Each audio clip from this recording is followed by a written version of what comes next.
You know, I was tempted to look at some r/Satanism today, but I realized there were some not safe for work posts as soon as I opened it. Okay. And then I found another subreddit that I thought was really funny, that I was actually thinking about covering at some point. That is like cursed AI, which is sort of similar to, like, you know, Facebook AI slop, kind of. I think it's always fun to make fun of that kind of stuff. But then the second post was like an AI video of Trump doing some less than wholesome family things. So, yeah, that's a no-go. So instead, relationship advice seems safe enough. Hell yes. Welcome in, everyone.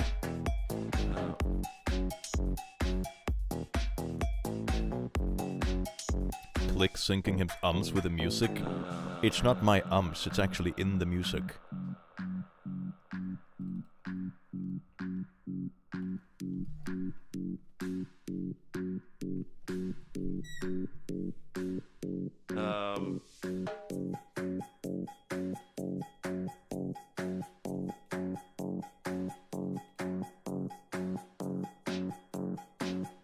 Entitled parents soon when? Ooh, we should totally do that.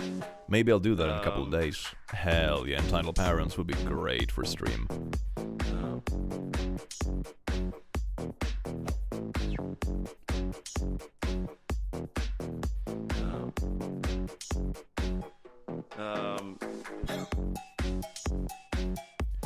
Alright, let's see. I think I got my lights to work. Let's see if I completely mess up my little stream. Oh, professional! Oh my god, it worked! Hello everyone, welcome in. I think my camera's a bit crooked. Isn't it? I think it's crooked. Hold on. There we go. So anyway, today we're gonna look at Reddit, because I never do that. So I figured it's like a nice change of pace from what we normally do. So it's gonna be, oh wait, it's still a bit crooked. So anyway, we're gonna look at a bit of Reddit today, because I figured it's like a very fun, unusual oh, no, it's still a bit crooked. Yeah, so anyway, today we're okay. I'm gonna start ripping out my cables and stuff. Oh my god. Wait, can I get it back to some kind of reasonable position? I think that's... Is that worse? Oh my god. Camera, you gotta work with me. Bruh. I know I don't pay you, but pretend like I do. You know when I said that I'm a professional streamer, I lied. Okay, that's pretty good. Hell yeah. Welcome in, everyone. Just turn it upside down. Oh my god, what a power move. Can I do that? Wait, like digitally? Is that a thing? Hold on, can I do that in OBS? Famous last words. I mean, I think I can do like this. No, that's not really... I was thinking about like spinning it around, but I'm not sure if I really dare. I'm gonna end up screwing something up and then not managing to get it back. So that's great. So today, we're doing something absolutely amazing. But before we start, plushies are still out, and also pins. The link is down below. I should probably like pin a message with the link, shouldn't I? I realized that that's probably the easiest way to do this. I'm gonna do that.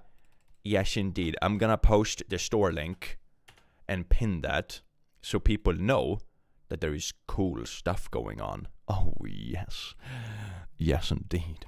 That's going to be amazing. But today I figured we would read something that I have read before in videos, but it's the kind of subreddit that perhaps doesn't pop so much when you just read it by yourself in a video, but it's really entertaining to do in a group like this. You know, we're just a few friends vibing. You know, imagine we're sitting on the floor together in the living room, you know, scrolling through Tinder and judging each other's matches, but we're 700 people doing it.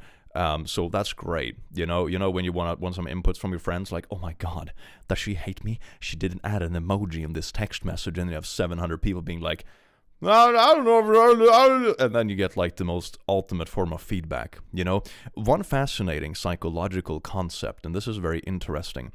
The human average measurement is surprisingly accurate. Like, for example, if you ask 1,000 people, like, how tall is an elephant? Or something like that. The more people you ask, the more accurate it gets. It's a really fascinating thing. So I figured that is something we're kind of applying when we're doing these streams, you know? It's like, how do we have the perfect opinion on these stories? How do we decide who the butthole is? Just have enough people look at the story, and then it's going to be absolutely amazing. That's how it works, baby. Kind of law of large numbers, I guess. Maybe that's what it's called. I do not remember. But yeah, it is an actual thing, which is kind of cool. Flurry sub? I don't know what that is, but even if I knew what it was, I don't dare scroll through something like that without pre-censoring things. Dear God. It is a little bit different when you do things live. Guess what, Click? I did end up getting the birthday cake plush after all. Hells yes, that is amazing. Oh yeah, birthday. I recorded a video today, so they're a bit all over the studio. Wait, hold on. I was also doing a trolley problem here. So...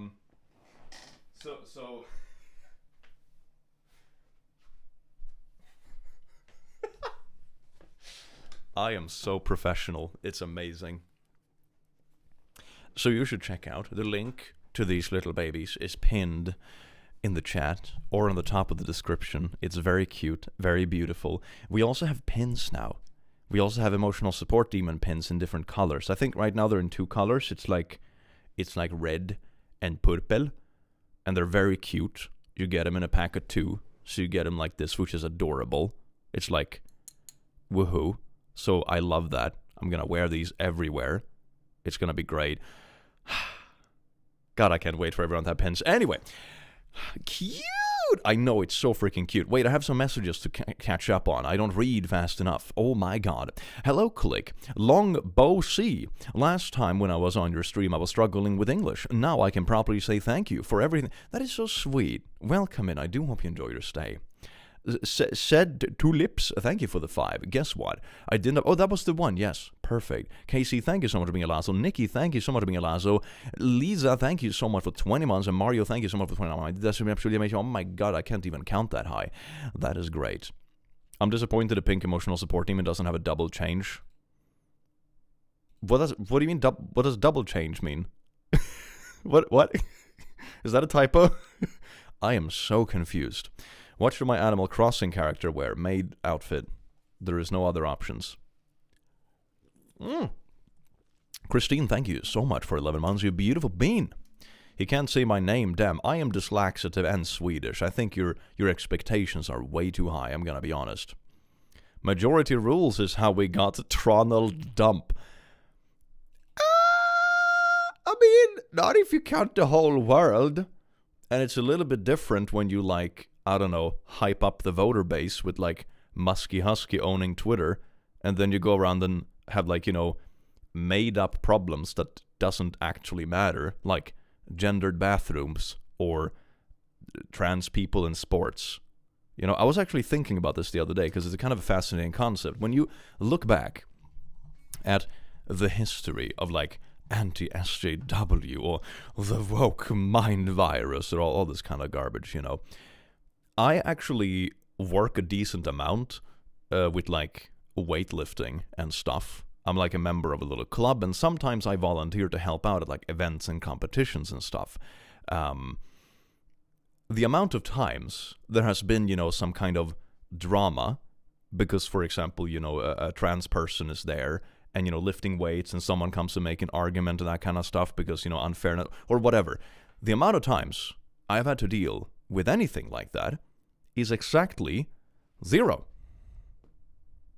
It doesn't happen, I think I was reading up on it, and it was like, I think it was Ohio that made a ban for trans athletes or something like that, like a year or two ago. It was I don't remember exactly when it was, but the whole story was so ridiculous because it was like this massive carpet ban that made it seem like this huge issue.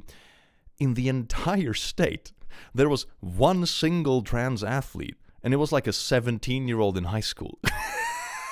And it's like, bruh.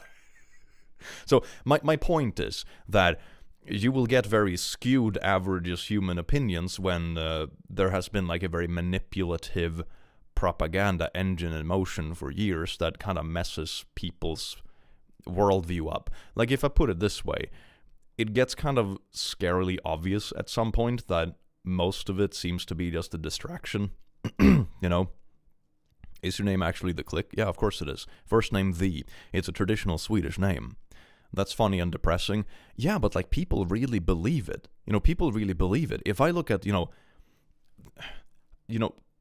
big issues, I would be like, oh, the fact that everything is getting so expensive, the fact that people are not going to be able to afford their house, that stuff is getting more expensive but also shittier, late stage capitalism kind of vibes, that stuff, or insider tradings and shady markets, or fucking crypto rug pulls, these are the kind of things that like really mess with people. The amount of times I encounter someone who, for example, has small kids but can't afford appropriately sized housing, or they will never be able to own a house, stuff like that, because of the economical reasons. It's like, you see that every single day. How many times have I seen, a trans athlete causing drama? 0. Fucking 0. Anyway, that's just my little side tangent. It was something funny I thought about today when I was taking a shower, and I'm sharing it with you all. Enjoy. Greetings from Mexico. Thank you for your videos. They're really fun and help me when I'm feeling down. Welcome in, you beautiful being. Thank you so much for the 50 mehi... I don't even know how to... Mix. That's pretty cool. Thank you. 500 chikzik. Thank you so very much. That's very generous. I bought your merch before, but one of the plushies came in malformed. That is why I did not buy your merch again, even when I was very tempted to. Is there anything I can do in such cases? Yes, there is, yes. Reach out to Makeshift Support. We actually have, when we do campaigns, because, whenever you produce any sort of product, there's like a small percentage that is faulty. That's just the statistics of production, sadly. So what we do is that we print an extra amount of plushies that is equivalent to the estimated error margin, meaning that if you happen to be unlucky and get one of those like 0.1% of the error printings, then you can reach out to Makeshift Support and they will send you a new one. And you get to keep the old one. So I have seen people, for example, on the subreddit post a picture, for example, like, oh, I have a plushie, but one of the paws is like sideways or like upside down or something. And then, Makeshift is like, oh shit, we'll send you a new one. So then they have both the quirky plushie and a new one. So it's like a bonus. So you have both your unique quirky plushie and like the proper one. It's fine. Click thinking about us trans people while showering confirmed. Out of context, that does sound pretty wild. To be fair, I think about a lot of things when I shower. Sometimes I rehearse things for videos, or like little tangents I want to go on, to see how it sounds when it's echoey in a room. Maybe it's not like the most scientific way to measure, your takes before you post them online, but it's something I do because I enjoy showering. Canadian, thank you so much for the last you beautiful bean, and Sack, thank you so much for the 1,000 slip. That the pink demon doesn't have double cake. Oh, like it's thick? Would you have this one for that? Yes, indeed. Double caked up. Your plushie is so cute. I wish it could buy. Oh, thank you. Being dramatic in the shower is a canon event. Sometimes when I've had a bad day, I like legit make up dumb little arguments in the shower. That's like a joke I tell in videos for a reason. When someone makes like an angry fanfic, it's like, oh, this girl in high school, she rejected me when I was 15, and that's why women, I'm like, dude, this is something that should stay in the shower. I mean, it's pretty low tier and shitty opinions for like in the shower too, don't get me wrong. But it certainly shouldn't leave the shower and enter the online world. But now it's done both, and that's bad. Neelix, thank you so much for the 10 Rs. My first stream. Finally managed to catch it. I have been watching your videos a lot lately. Having a tough time, but your videos help. Thank you a lot. I saw on your VOD that you asked about Rs. It's Argentinian peso. Oh, that's what it is. I was like, it sounds kind of Scottish when you pronounce it like that. Thank you for the 100 Rs. But thank you very much. That is very sweet, and I do hope things get easier soon. I know he's Swedish, but it still feels so weird seeing him drinking Norrlands Guld. Norrlands Guld, mellanöl, and 3-5. It's Friday, so I deserve a beer. No, it's just a little cozy after-dinner vibey beer. Because I am an adult, and I do adult things. That's why my job is stuffed animals and reading memes. I've actually lost arguments in the shower, but it's okay. It's to a friend.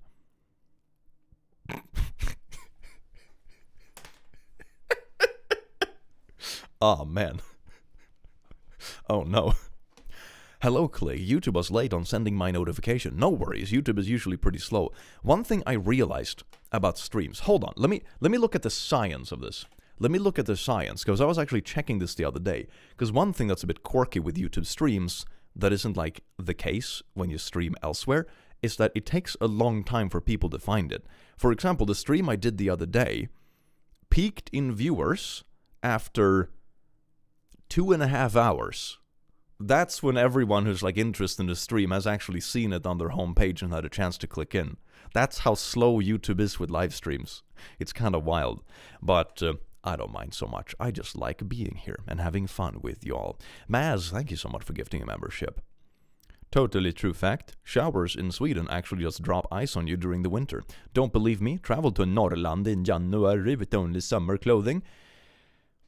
Oh my god, I had a few years ago, I lived in a place where there was like the electric company messed up something, so they broke the heating pump in the house. I think they managed to send out one of those like voltage spikes, so it fried the heating pump in the building. And all the neighbors in the building were gone, because this was like in the middle of Christmas, everyone was away, with family and that kind of stuff. I was the only one in the building because I had exams in uni, right? So I woke up in the morning being like, man, it's pretty chilly. This is wild. Let's take a shower. Oh, damn, that was cold. Anyway, it's probably the heating catching up because it's like minus 15 degrees Celsius outside. Oh well, time to go to school. Came back 8 hours later and be like, man, it's even colder. This is kind of wild. Turns out the whole heating in the house was shot, and I was the only one home. So I spent the next 2 days both studying for my exam, which was a electrical engineering exam, ironically, and like running around with different heatings. I was boiling water to try to place it around the house, and like the relatives of the other people living in the building came, and they were bringing like electrical radiators and stuff. It was atrocious, and they fixed the heating pretty fast, but what took a long time to fix was the heating for the water. So the radiators and stuff were fine, it was warm inside, but there was no hot water. So for like 2 weeks, I showered by first boiling water on the stove, mixing it in a bucket with cold water so it became like lukewarm, and then I would sit with like one of those deciliter spoons from the kitchen and pour it over myself like this while sitting on the floor in the shower. That felt so sad, man. That was like the saddest mental image ever. I'm just sitting there in the corner of a shower, just, oh well, shampoo I guess, and then you sit and scoop and hopefully the shampoo comes out. Man, that was beautiful. That was beautiful. Trauma dumping, yeah, that was trauma. That was trauma for real, and the winter was really cold. That was bad, man.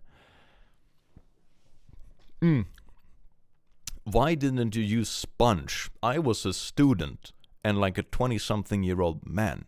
Do you think I owned a shower sponge? What do you take me for? Some kind of cultured creature? Disgusting. That's how I had to wash for a few years, living in a flat where I couldn't use the shower due to mobility issues. Oh, you can relate. Yeah, I feel the pain. Been there, done that. Beautiful times. Beautiful times. One actually kind of neat thing, which I don't know if you know it exists. Maybe you do. You're probably more read up on this kind of stuff than I am. But I use it as a countryside sometimes because we have a sauna by the water. And in winter, it can be like a little bit cold. Usually we smack a hole in the ice, but not everyone is super keen on jumping in the ice, right? Because Viking and all this stuff. So one thing we have is a pump shower. So it's basically a sealed bucket with a pump on top, so you like build up pressure, and then you have a little faucet where you can like psh, psh, psh, psh, and then you mix the water. You take some like cold water, you take some hot water from the sauna, mix it so it's like lukewarm. You can like with like a little handle. It's pretty good because you don't need like a full-size shower. It's basically like a 5-liter bucket and a little handle. It's kind of nice. So if you have like, you know, a little cabin by the water in the woods or something, or like a sauna where you don't have any actual piping, that's a pretty reasonable way to get around it. It's quite nice. Of course, it doesn't have the same kind of oomph as a real shower, but, you know, gets the job done. Watching stream from the UK right now. Hell yeah, you see? We're so international and cool. I need to look into this. Yeah, it's pretty nice. I don't even think they're very expensive. You know, it's probably like $20. If I were to draw fan art to you, who do I do it for? Mango or ESD? How about both? Yes, why stop at one? We also had no hot water for a week in January. It wasn't fun. Yeah, I wouldn't mind no hot water in summer. Like, you know, if it's 25, 30 degrees outside and I'm already steaming, I can take a cold shower and just go stand in the sun for 5 minutes and I'm gonna be warm again. You know, it's fine. Sometimes I take cold showers on purpose in the summer because I'm so overheating. In the winter, no, you're gonna freeze all day. You're never gonna recover from that. It sucks. Mango ESD family fan art. That'd be so cute. Yes. Hey from Spain, UK, Turkey, UK. Middle of Europe. Oh my god, yes. I am watching from Sweden, if you can believe it or not. Spring is kind of coming. Man, it's nice. Oh my god, I have missed being able to go outside without 52 billion layers of clothes. I made a stream of joyous skivi. Hello from Washington State. Welcome in. I do hope you enjoy your stay. South Africa. Oh my god, we're all over the place. This is so cool. Hello from Skåne. I'm not sure if that's a real place, but welcome in. Hello from Czech Republic. Hey, I was in Prague not too long ago. Prague is a really beautiful city. It's nice. And a lot of good beer. So, beautiful, beautiful place. I actually have I have a little painting I bought on the wall there. You can't see it. It's a bit out of frame. I'm not sure if I dare take it down.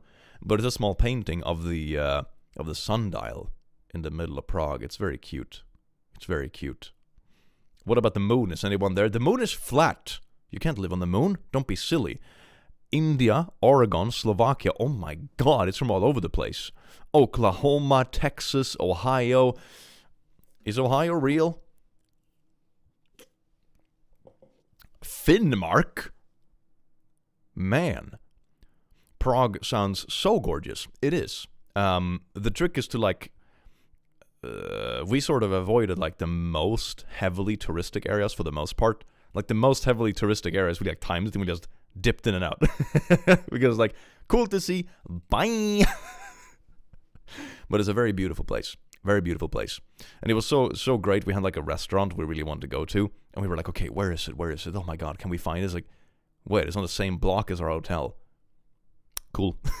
That was easy. SoulCal, we have a few weeks of fall. Hell yeah. Rest this summer. Oh, that's beautiful though. Thank you for the 10. Denmark, the Bronx, New York City. Oh, the Bronx.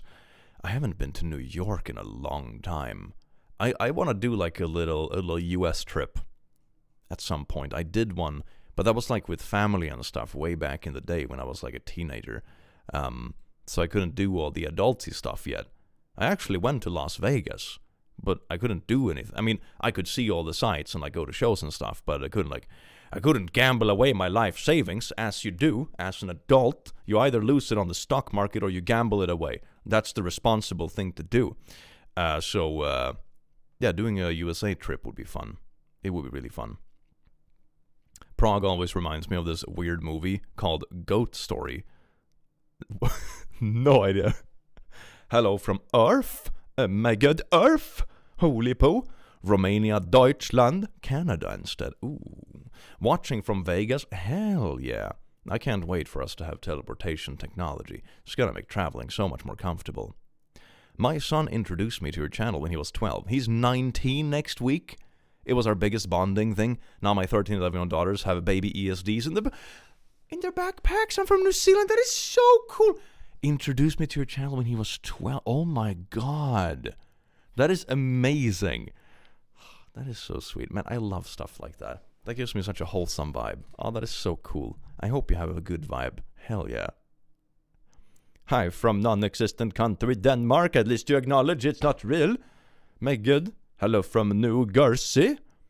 Rule of thumb of both investing in Vegas. Only spend what you're willing to lose. Indeed.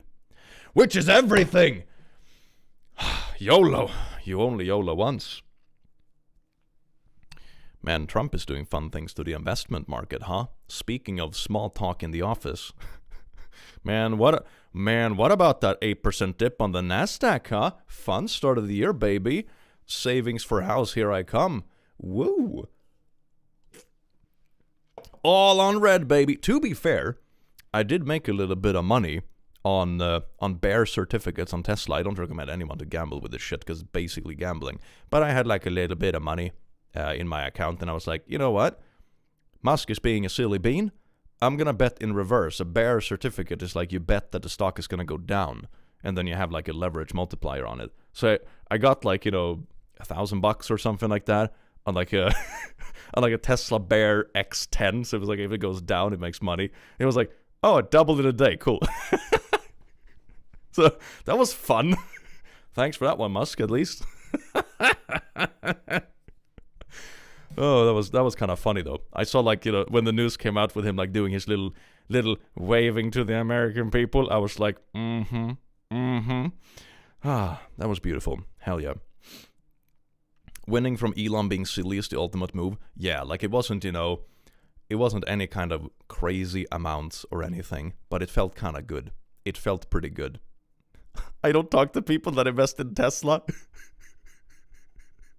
To be fair, I invested backwards. I betted on failure. But no, I don't own any Tesla stock. Jesus fucking Christ. No. I don't think I ever have, honestly. I think I don't have that many individual... Oh, I actually have some, but it's more like European stuff and a couple of like tech companies that work with like different stuff. You understand the opposite of Tesla? Betting on failure is such a mood. I feel like that's our generation in a nutshell, isn't it? Hell yeah. You should invest in me if you want to invest in failure. To be fair, I'm already investing in myself when it comes to that. Hell yeah. I am a very accomplished disappointment. The moon is made of cheese. Hell yeah. Do you have any pancakes today on Pancake Day? I made a batch this evening. That is so nice. I haven't actually had any pancakes. I didn't know it was Pancake Day. Man. I'll invest in Gen Alpha if it works like this. Hell yeah. I invest in the brain rot. You believe in the moon? I believe that the moon is flat, okay? If you look up, it's flat.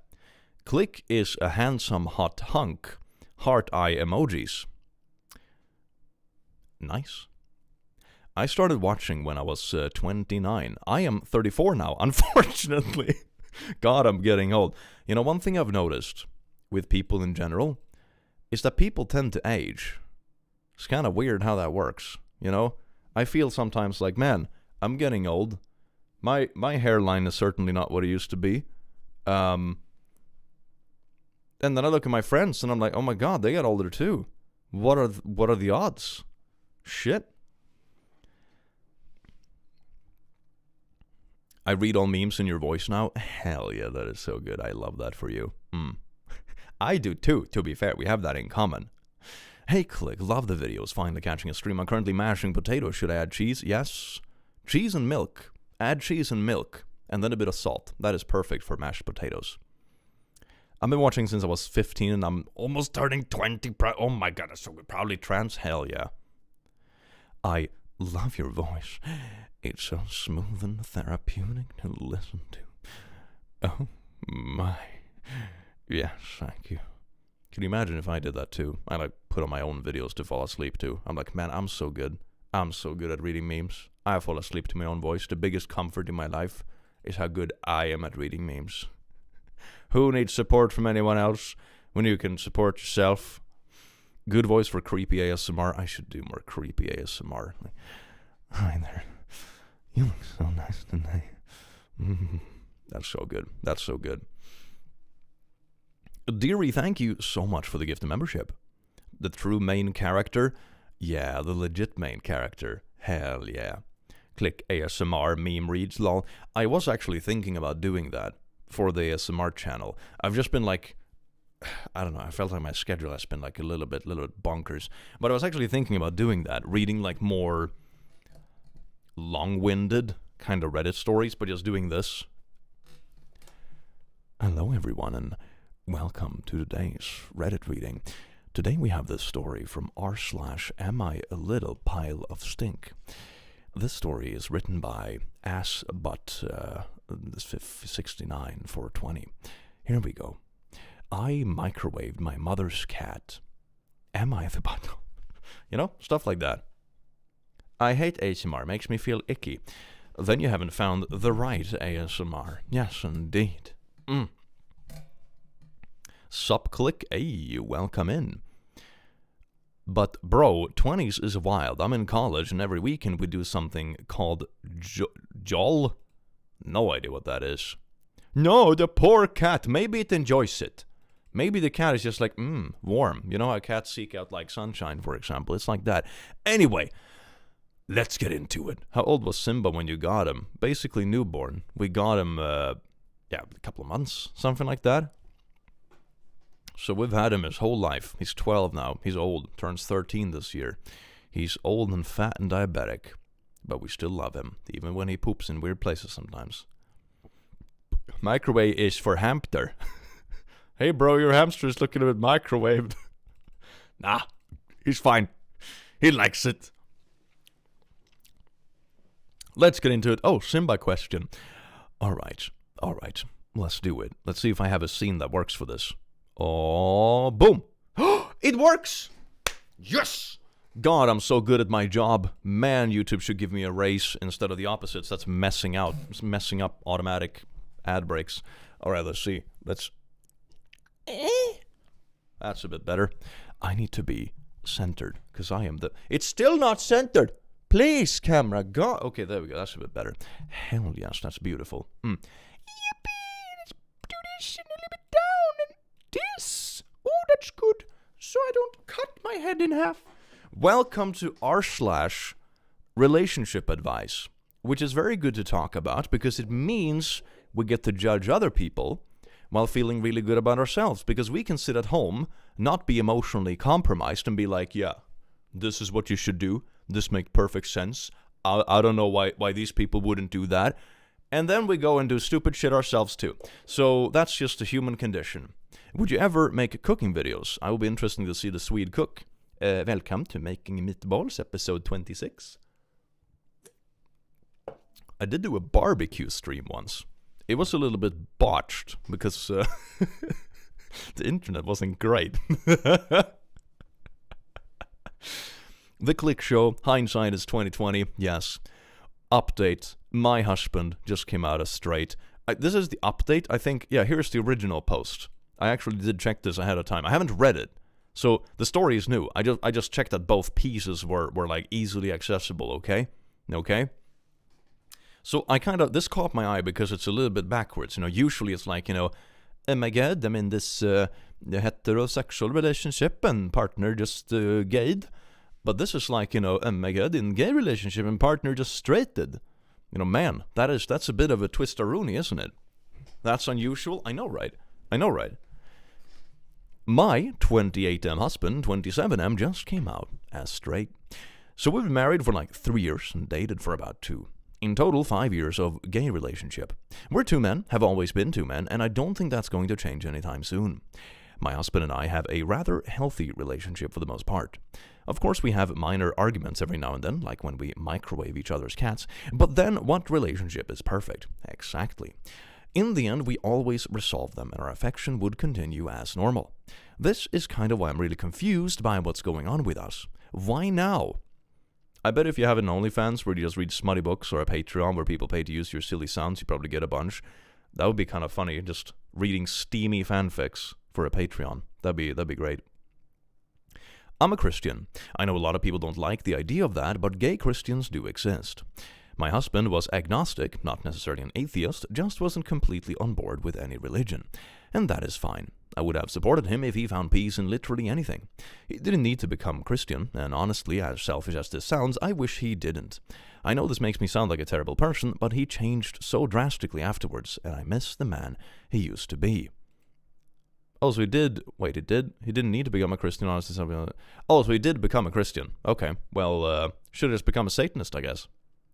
That's way more fun. Didn't you used to read tongue twisters? I did that for like a video on my second channel, Swedish tongue twisters. That was awful. Oh no, he's become that kind of straight. Yeah, I know, right? What a twist. It was a slow start. He asked me about verses from the Bible, and we went to church. He even fasted for Lent. Christmas this year was much more than just presents, and I was happy that I had this piece of me to share with him now. I was raised religious and struggled with my identity. If it weren't for other queer Christians, I would have left Christianity. I was glad that I still had these things I could bond over, but it kept ramping up. All of a sudden, he's going to church more than I am, which is perfectly fine, is always carrying a Bible with him, and will randomly cite a verse whenever having a political discussion. Oh, no.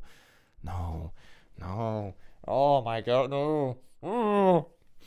And I'm gonna be honest, the Bible is a huge collection of, like, contradictory stuff. You can always find a quote that, like, vaguely applies to anything. It's the same kind of thing as, like, what are they called? Those little, like, fortune cookies, you know? When they tell you, like, you're gonna face challenges today. And it's like, probably, yeah. It's like, oh, I tripped when I was fixing the dishwasher. Ah, the cookie was right. You know, thou shalt not smack thine dishwasher with your microwave cat. You know, stuff like that. There's always stuff. It's kind of, or, you know, when people say Simpsons predicted it. I know that's more of a joke, of course, but it kind of plays into the thing that Simpsons have said so many things that some of it is probably correct, right? And the stuff that isn't correct isn't stuff that people actually bring up until it becomes relevant. He went into the closet? Bro. The world is my closet! I have noticed his views have started to shift towards the right as well, and recently retweeted someone saying, your body, my choice. Oh my, no. What a 180, man. What a 180, man. He's starting to tweet like an edgy 16-year-old 4chaner. Oh, nah, that's not good. Would you want to do a game jam, maybe, to support LGBTQ people in nations that aren't safe? I don't know what a game jam is, but thank you for the 5. Hey, Click, have you ever watched Symphogear? If not, you should. It's a great show. I'll take that into consideration. Thank you so much for the 5. Friendly fire isn't tolerated. This is, yeah, my God. The fact that some people actually believe this seriously is wild. I mean, a lot of the people you see reposting this are just like edgy little trolls looking for a reaction. It's not really even worth getting upset about it, but some of the people actually do believe it, which is insane, and he seems to be one of them. You're a twink, think women reproductive rights don't concern you in the slightest. It just keeps ramping up. He started agreeing with the whole LGB minus the T crowd. Like, the problem with all of this is that the Venn diagram for people that don't want rights for T, that don't want rights for the Gaia, and that also and also think that women shouldn't have bodily autonomy, for example, is kind of like a circle, you know? That's the whole thing, you know? It's like, oh my God, it's just an overlap, man. It's just an overlap. All of these things are the same person. They're part of the same opinion pack. And started spewing harmful rhetoric about drag queens, as if we aren't friends with a bunch of them. When I told him that drag queens are much less likely to harm children than some pastors, he lost his poo, saying I was a heathen. Bro, not when your gay husband unironically uses the term heathen.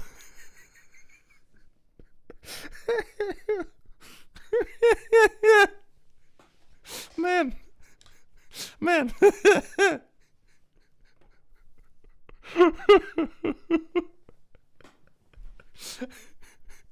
I'm gonna be honest, whenever I hear someone use terms like this, unironically, like heathen, it's sort of like, you know when that annoying 4-year-old child is like, Santa's not gonna give you any gifts. That's sort of the same vibe, you know?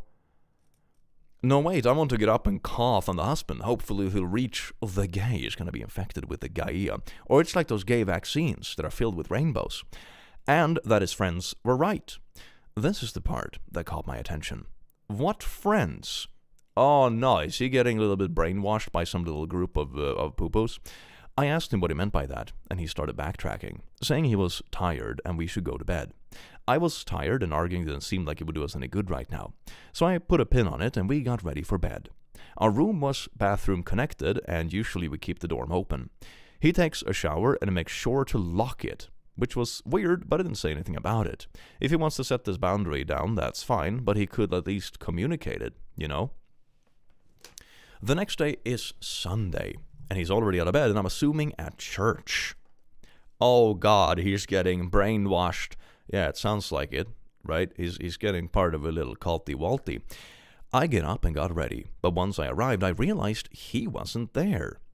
Do you have any tips for learning new languages? I'm wanting to learn Swedish. Hell yeah, thank you for the 5. Honestly, using a language is the thing that makes you advance the most, in my experience. Like doing Duolingo and stuff like that, of course, helps to some extent, but actually talking to people is the most important part of learning a language, at least for everyday use, you know? That confused me, so after the service I called him and asking him where he was. He tells me he's in church, but I told him I was here too and I don't see him. He clarifies he means the other. I'm not going to say the denomination because I don't want any arguments. Church. This was news to me, especially because he never brought it up and still carried our Bible. I'll give you the bonus $5 because someone in chat knew the answer. Titan AE. I don't even know what the question was, but thank you for the 5. I told him to send me the address, and I'll pick him up so we can get brunch. But he tells me he doesn't want his friends seeing me.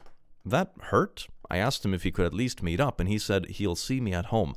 Oh no, is he like getting sucked into some little culty vibes and is living like a double life? You know, I have these new cool church friends, and they can't know I have a husband at home. Oh man, that's oh, sweet Satan. Is he cheating? That could also be it. But man, this sounds like it's not going in the good direction. After a few hours, he finally comes home. He says we need to talk. I agreed. I wanted to ask him why he didn't want his friends seeing me. As I opened my mouth to ask the question, he said, I'm straight. I stared at him for a bit, and he continued, explaining that his church helped him realize he wasn't going to see the kingdom of God if he continued living in sin, and that he needed to leave me as soon as possible. Oh my God, what kind of like 1960s bullshit is this? Oh my God, man. No. Ooh, I hopped in at a spicy story, didn't I? Well, come in. It's very spicy and not in the good way. It's kind of the bad kind of spicy, when you scratch your eyeball with chili on your hands. That kind of spicy. Oh, hun, you ain't gonna see it as a bigot either. Yeah, that's what I mean. A lot of the people that argue like this, like, oh my God, you're not gonna go to heaven, blah, blah, blah. I remember I saw a video of some Karen doing this in like a McDonald's, 2 teenagers with like some alternative looking clothes or whatever were sitting in just a McDonald's, and the lady came up to them and be like, you're going to hell, right? And they're like, what are you talking about? And these teenagers weren't even gay, mind you. They were just 2 friends that had like a bit of like punk fits or whatever. And I kind of like want to ask these people, do you think this is what God would have wanted, for you to harass teenage girls in a McDonald's? Oh, yeah, you're standing at the pearly gates, and they're like, okay, let's see if you did the good deed. Oh, yes, you harassed those high schoolers in the McDonald's 15 years ago. You get entry. That's what I was waiting for. You cracked the puzzle. What? Acid, thank you so much for being a last, you beautiful bean. They always act like the people who say that will accept them once they change. Yeah, it's like, no, just run away. Run. I'm Christian, but these are the kind of stories where I'm feeling ashamed to share the same religion with bigots. I mean, to be fair, people like this will always exist in any demographic, and that's like the sad truth. And I think it's important to, like, I don't know, it's the same kind of, what should I compare it with? Something that I can relate to myself. Think about it as being like a dude. There's a lot of dudes out there that do dumb, stupid shit, right? And what you do as a dude is don't endorse that in your own circle. Step in if you see something bad happening, where some dude, for example, is acting inappropriate in some way, But you don't have to go around every day feeling like some kind of badness. It's like, oh my God, I also have a pair of balls, and someone else with a pair of balls did a bad thing. You can just be decent to the people around you, make sure this kind of stuff doesn't fester in your vicinity, in your community, and that's sort of like, that's probably the way to go about it, because there are bad people in every single demographic ever, and going around and always feeling bad about it is probably not that productive. It just reminded me of a time I adjusted my nose ring and cutting chilies. And if I had to suffer the pain of that memory, so do you. Hell yeah. A game jam is a friendly competition to make a game of a certain topic with a certain amount of time. I'm a trans woman who likes programming. Oh, that's really cool. Thank you for the 5. I don't think I could do that not spontaneously on stream. That sounds like it needs a bit of prep. But it's a cool idea. I like it. He told them about the pastor comment I made last night, and that they said I was a devil trying to lure him away from Christ. Ah, when he was doing like the weird drag queen stuff. Okay, great. He started repeating a lot of the same rhetoric I had heard from other Christians growing up, and it really upset me. He even said that I could be saved, and that I already have the traditionally masculine look, and that I just need to steer away from my homosexuality. Oh my God. Bruh, he's literally sucked into a cult, isn't he? Man. Think of the kids crowd sure like to keep quiet about, yeah, exactly, that's what I mean. Most of the people that argue that, they're just looking for like a rhetorical gotcha. I have never actually seen someone use an argument like that is like genuine about it, if that makes sense.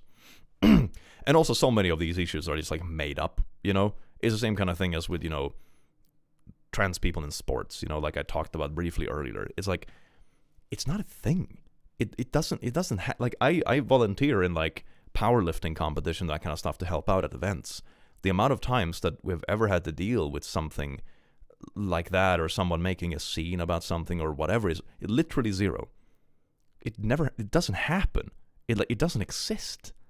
And it's like more of a distraction and a way to push other things. It's like, and it's fear-mongering as well. It's like, oh my God, look, your little girls are gonna get beat up by big hairy men in dresses. That's the rhetoric you want, but it's not even happening. It's just like this really weird, bigoted whataboutism, but put on absolute crack, just to make people, agree with certain things that then leads to other things that have nothing to do with, sports. But they just lump it all together to try to make a whole like rhetoric soup. I'm being told by the love of my life that I am a devil that needs to return to Christ because I shut down his homophobic rhetoric. My gay husband is being homophobic. I'm sorry, but not once in the 5 years we've been together did he realize he was suddenly straight. It just doesn't work like that. It's not like we're some other universe where comp homo is a thing. I don't even know what this means, but this sort of reminds me of of a similar subject I have seen repeated a few times, where some people will make the argument that homosexuality is a choice, and then they will go on to describe something where it's very obvious, like, bro, you're just bi. Homosexuality is not a choice for anyone else. You had the hots for both your wife and your neighbor Steve. That's just being bi, man. Bruh. So, compulsive homosexuality, if you will, is advertised. Is the compulsive homosexuality... People really do just be making up terms, don't they? Hi, Click. I'm bi and family thinks being LGBTQ is a sin. Having allies like you makes me feel a lot better. I'm sorry to hear that. I do hope they come around in the future. That is awful. Thank you so much for dropping by. The state of Iowa stripped trans people of civil rights this weekend. They made it legal to discriminate against people for being trans. Such is the US right now. There's gonna be a few wild years, honestly, like, man. But I also see a lot of people getting sick of it, so I'm hoping there's gonna be, like, enough general pushback so stuff doesn't go that far, because I also think a lot of those things are more like a scapegoat for other stuff and more like monetarily justified corruptions, if you will. That doesn't mean it's not serious, but I do hope that the other things will get enough pushback that in general that, yeah, they can't take it as far as they want, but we shall see. Love living in interesting times. But anyway, on my other thing, also, one thing it's important to keep in mind is that shouldn't be blamed on, like, you know, oh, the reason why there are people that say that being gay is a choice is just buy people in the closet. It's like, no, there's a system around it that also forces these people to try to believe that, you know, this other thing is a sin. So they kind of build this closet for themselves because of the toxic environment. So that isn't a blame, which some people do, but it's not a blame that should be placed back on, like, the LGBTQ community.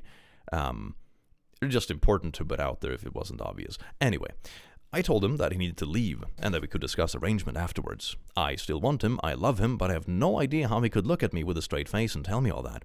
He started arguing that he didn't want to leave and that we could be friends. Okay, I'm sorry. If being like, you are redeemable. You're steering away from Christ. You're gonna burn in hell. But let's be friends. Yeah? Cool. Click, me and my BF are sleeping at IKEA next week. It's a promo thing. Felt like you, a Swede, might be proud. Hell yeah, Magic Faye. That sounds amazing. I hope it goes well. I just wish that you burn in hell, but let's be friends. So I told him that I wouldn't be friends with a self-hating queer for the life of me. He packed a bag and left. Good. His location shows that he is at some random house I have never been to, but I assume that's one of the churchgoers he's friends with. I mean, either that or someone he's cheating with. One of the two. I don't even know what I'm supposed to do from here. Did I seriously just lose my husband? I don't understand how this could happen. What do I do now? I miss him already. I know there are a bunch of comments here, and most of them are like, dude, let it go. Run, he's doing conversion therapy, and you do not want to be in on that journey with him. Yeah, that too. He's not straight, I assure you, but he's not straight, I assure you, but he's in a crisis and very deluded. Yep. But there was an update to it as well. Let's see if I can find it. It was here. So before we start reading too many comments, I wanted to read the update story. You tie him up and drive. Imagine being criticized for who you are and the same person telling you, we can still be friends. Yeah, when it's something so core, you know? I could imagine if it's like, hey, friendo, we can agree to disagree that beaches are annoying because your underpants get filled with sand. You know, that's like, okay, whatever, that's fine. You can critique my fondness for the beach. I don't really give a shit. We don't have to do that specific thing together. But when it's like, I disagree with this core part of who you literally are, but we can still be friends. And then they're gonna constantly pester you. Nah.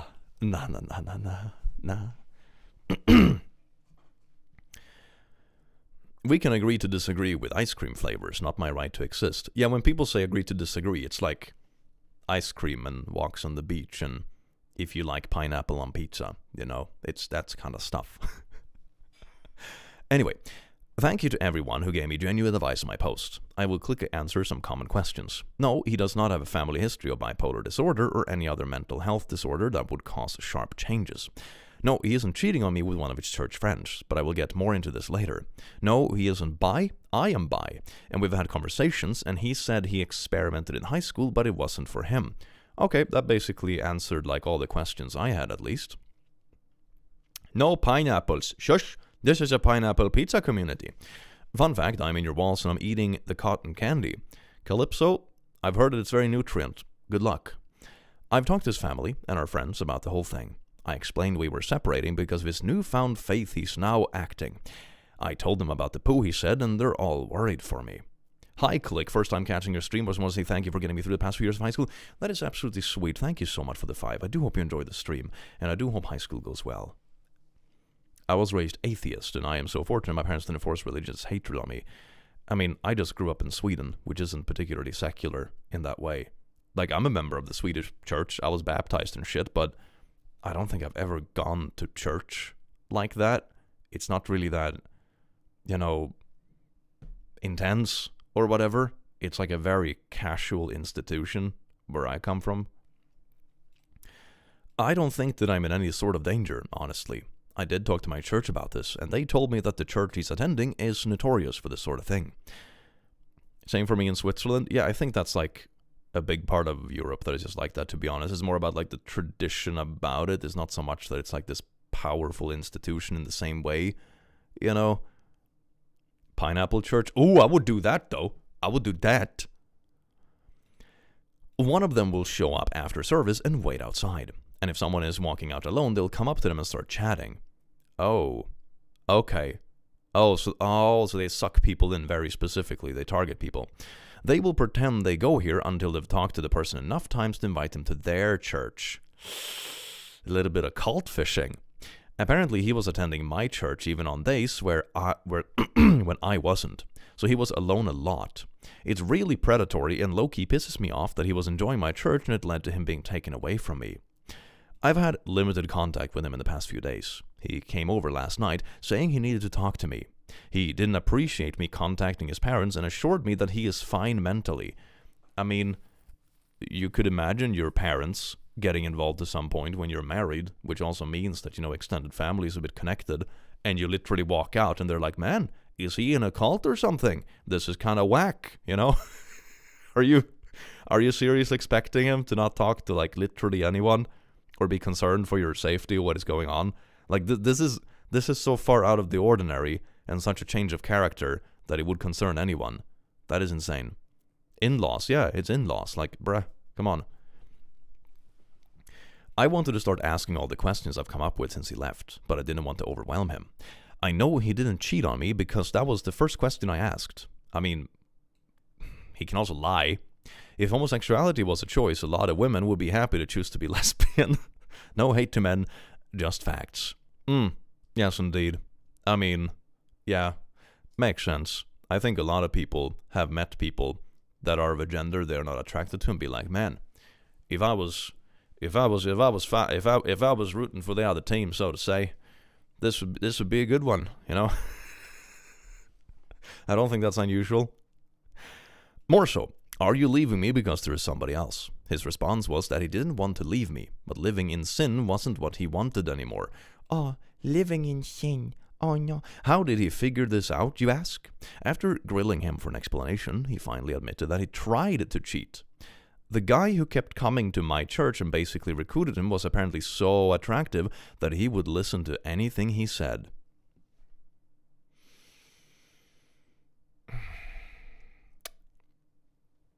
And he's saying that he's not gay. He literally got wrist-simped by another man who apparently was so hot that he joined his cult. But he's not gay. He got like honeypotted by a hot dude. But he's not gay? Does he hear what he's... Oh my god, man. Wrist-simped? Yeah, wrist-simped. Simpified. What does failed mean in this context? I am assuming it means that the hot guy didn't actually want to sleep with him, he just wanted to recruit him to the cult. So, he used his suave hotness to recruit him to his cult, but didn't sleep with him. And then eventually was like, oh no, hot boy tells me I am a sinner, so I probably am a sinner, because hot people can't be wrong. This church sounds like a sect. Yeah, I'm getting big cult vibes. So he tried to cheat, failed, and then went the full 180 and has decided being gay is the ultimate sin. Yeah, like, even if you... Here's the thing about this kind of shit that I always find so funny. He actually tried to cheat, which is a sin, right? That is actually a sin, according to the Bible that he's claiming to hold in such high regard. So he's claiming that he doesn't want to live in sin anymore, but he was the one who was actually sinning, and doing something morally reprehensible in this case. So I'm like, man, talk about handling rejection well. So I'm married and gay. There was this other dude who was really hot, but he didn't want to sleep with me. So anyway, I joined a Christian cult and now I'm straight. Oh my god. Oh my god. Dude gets rejected once and joins a cult about it, and he's already married as well. Not the fact that he tried to have an affair. This is actually going to drive me crazy. Yeah, I think people like this just, I don't know, it's like, I have bumped into people that have this sort of logic, not in this context, of course. This context is kind of unique to put it that way, but I have bumped into people that also have this sort of attitude where their shitty behavior doesn't count, but they're very eager to point out everything that you have done wrong. Even if they have done the same things themselves, they will only be upset about it if someone else does it. It's like, I don't even know what to call it. Hypocrisy and super duper hypocrisy. Carol, thank you so much for being a Lobo Lasso, you beautiful bean.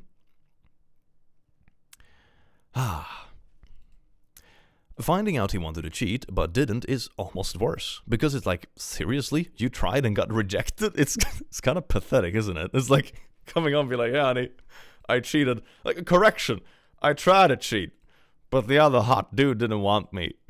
That's embarrassing as poo for you, and doubly embarrassing for me. I asked him if they knew he was married to a man, and he simply told them I was his gay roommate who turned him, and now he's straight again. I've gone off the deep end. He's an actual freaking liar. He sounds like he has a lot of issues. I'm gonna be honest, I'm wondering if he has cheated in the past. And now he had such hots for this other dude that he was basically willing to do anything. Or the other dude is like a master recruiter, like a Squid Game style.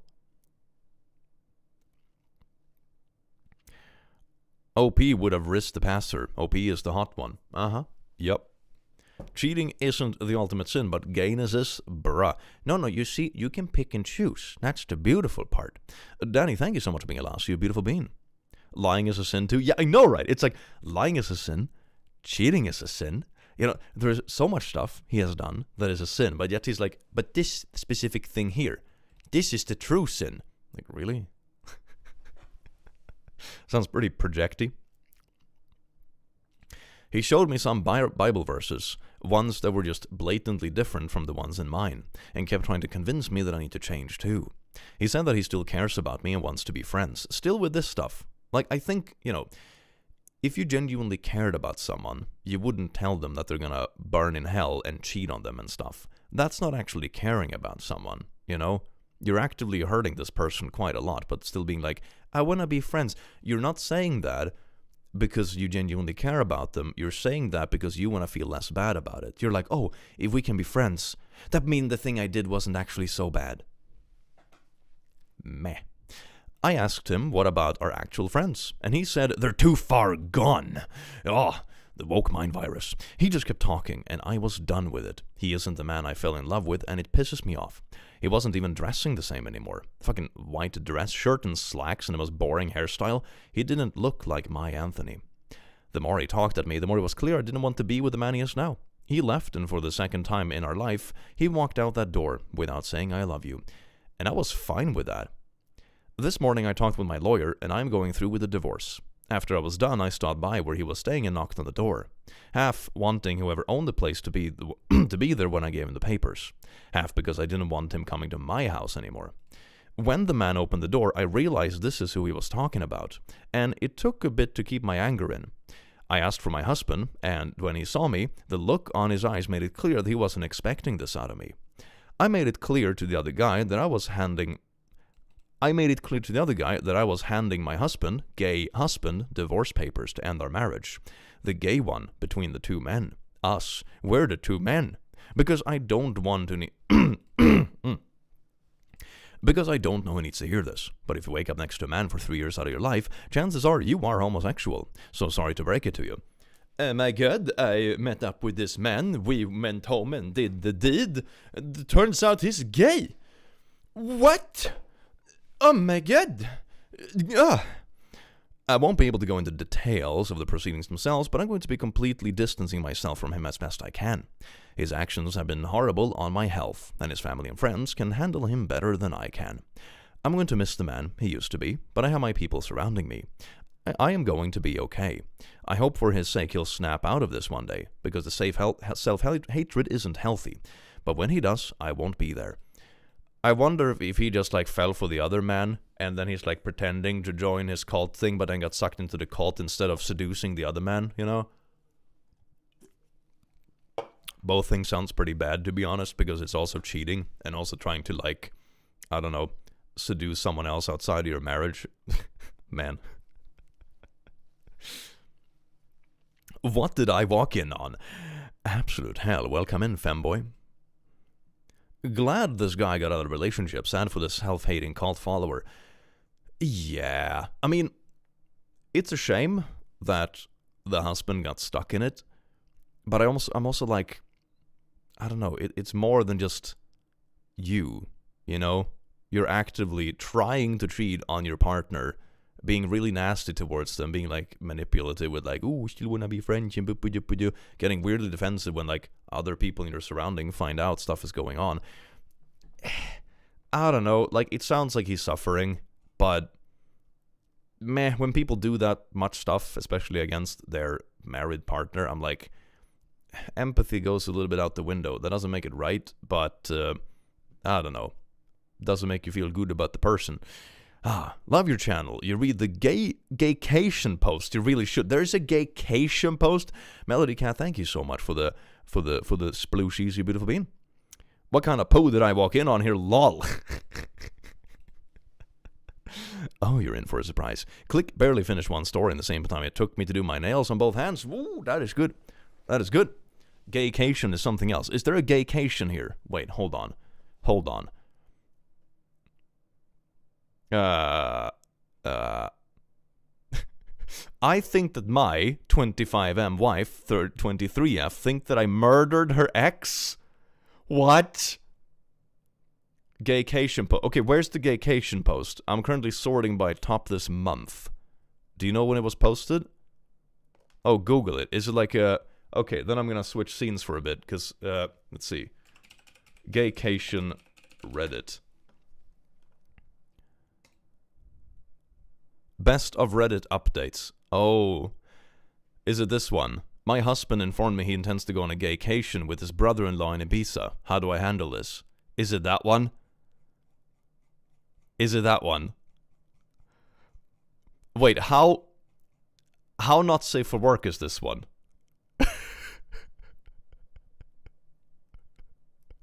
Is it not safe for work, or is it kind of fine?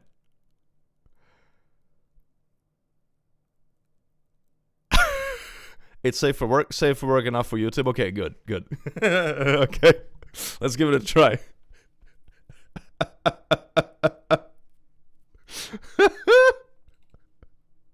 Alright, here it is. My 42F husband, 42M, has informed me he intends to go on a gaycation with his brother-in-law, 35M, in Ibiza. How do I handle this? What is a gaycation? What is... Chat, what is a gaycation? Does that mean you're only gay on your vacation? Is that what it means? Is it means that you're only gay on the vacation but gay? Chat, is that what it is, chat? I'm so happy. Oh yes. Rexon, thank you so much for gifted membership, you beautiful bean. Is that what it do? Maybe it's a queer bar, but vacation. Okay, we have trigger warnings, infidelity, internalized homophobia, accusations of homophobia. Okay, this is relative to some other stuff we've seen on here. This is like almost harmless. Wow. Which means it's going to be very juicy. Hi there. I really wish I didn't make this post, but here goes. So me and my husband have been happily married for about 16 years, give or take. We both have stable careers, good family life, and fairly fortunate despite the cost of living racking up in the UK right now. We have 2 boys, 15 and 10, and up until this Sunday, thought we had it pretty good. We argue sometimes, of course, but never gotten too bad. We have a pretty decent naughty life with some exploration, but I won't get into that. Kira, thank you so much for being a lasso, you beautiful bean.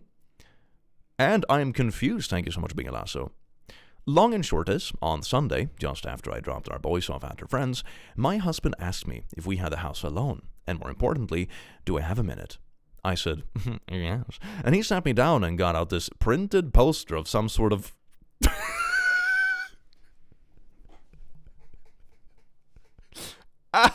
of some sort of ojai, and started explaining to me the concept of a gaycation. We're getting right into it, baby. We're getting right... Aww. Yes, indeed. Yes, indeed. Adult fun time with friends. Oh, that's good. Yes, wow, look at this. How it's where straight men go somewhere with sun, sand, and booze and become gay for the duration of the trip, but that's fine because it doesn't actually count because what happens on the gaycation stays on the gaycation. So this is how you can be gay without being gay. Damn, that... Wow, it's genius. Damn. Where straight men can go and be gay without being gay. Canadian, thank you so much for the 5. And Absolute Note 3, thank you so much for gifting a membership. This is amazing. This is amazing. Guy said gay doesn't count on gaycation as a joke. This is like what happens in Vegas stays in Vegas, but it's more like specifically surrounding the Gaia trademark. I was just completely silent and mortified. Even more so when he said he was looking into booking a trip to Ibiza next year with his brother-in-law, his sister's husband, to experience it for himself. Well, his sister's husband is in on it too. Is the wife and the sister-in-law gonna have their own, like, ladies' gaycation as well? Is everyone just gonna go on gaycations? Refreshing ye old marriage and that kind of stuff? Is that gonna be a thing? No? Aw, man, bummer. It's just gaycation, bro. Don't worry about it, yeah. It's not cheating, and it's not gay, because it's on a gaycation. Don't worry, I love a little bit of gaycation. Gaycation with the bros. Cricket, thank you so much for the 3 months. Demon, hi, Clicky in chat. Gaycation. Yes, it's all about the gaycation. With his sister's husband, isn't that great? The whole family's going on gaycation. When he finally let me speak, I just said, I need him to be clear with me. Is he gay? Because if yes, that's okay, but we need to figure out what's happening going forward. I didn't let myself get angry or upset, I was just stunned. He swore up and down that he's not gay, and he's 100% attracted to women, and of course he still loves me and our boys. So I said, well, do you think you're bi, maybe? And he got very defensive. Yeah, this is also weird. Like, I'm gonna be honest. If you're straight, you're not gonna be very interested in the gaycation. You know? It would be like someone like, man, I really don't like licorice. Except when I go on licoricecation. But it doesn't count. Because I still hate licorice. Except when I go on licoricecation and just stuff my mouth for a week. But it's all about the licoricecation. Yeah. Very defensive equals in denial. Yeah, it sounds like he has some figuring out to do, man. Free gay trial. After, get LGBTQ+, the premium version of gay.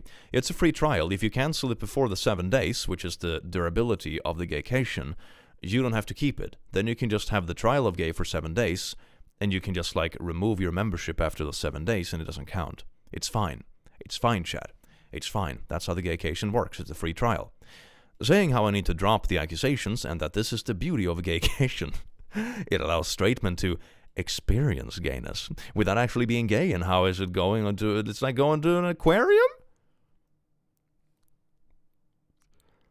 But what are you... Gaycation is like going to the aquarium. What are you... What is... I don't know. What do you mean? What do you mean? What do you mean it's like going to the aquarium? It's like going to the aquarium where, the fish and the, isn't that what aquariums are for? They're all like, yeah. Man, he has a way with words, doesn't he? This story is a little bit fishy. And again, he was adamant that he doesn't find men's bodies or genitalia exciting at all. No, of course he doesn't. It's just a gaycation, okay? It's a free trial. Don't worry about it. Reverse giggity. Unsubbed.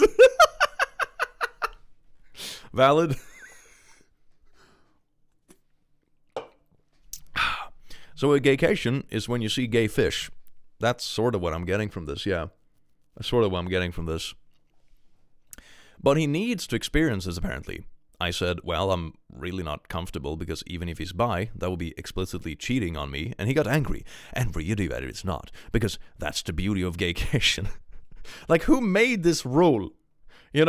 Maybe this is like a separate version of the Bible from the previous story, where there's some kind of part of the Bible that says, thou shalt not cheat, and thou shalt not do skablonkies with other dudes unless it's on gaycation. I remember that Jesus quote. When on gaycation, anything goes. Okay? We need a straightcation too? Ooh. Now we're getting into stuff. Hell yeah. Man. Bro is literally like, hey, whoa, I said no homo.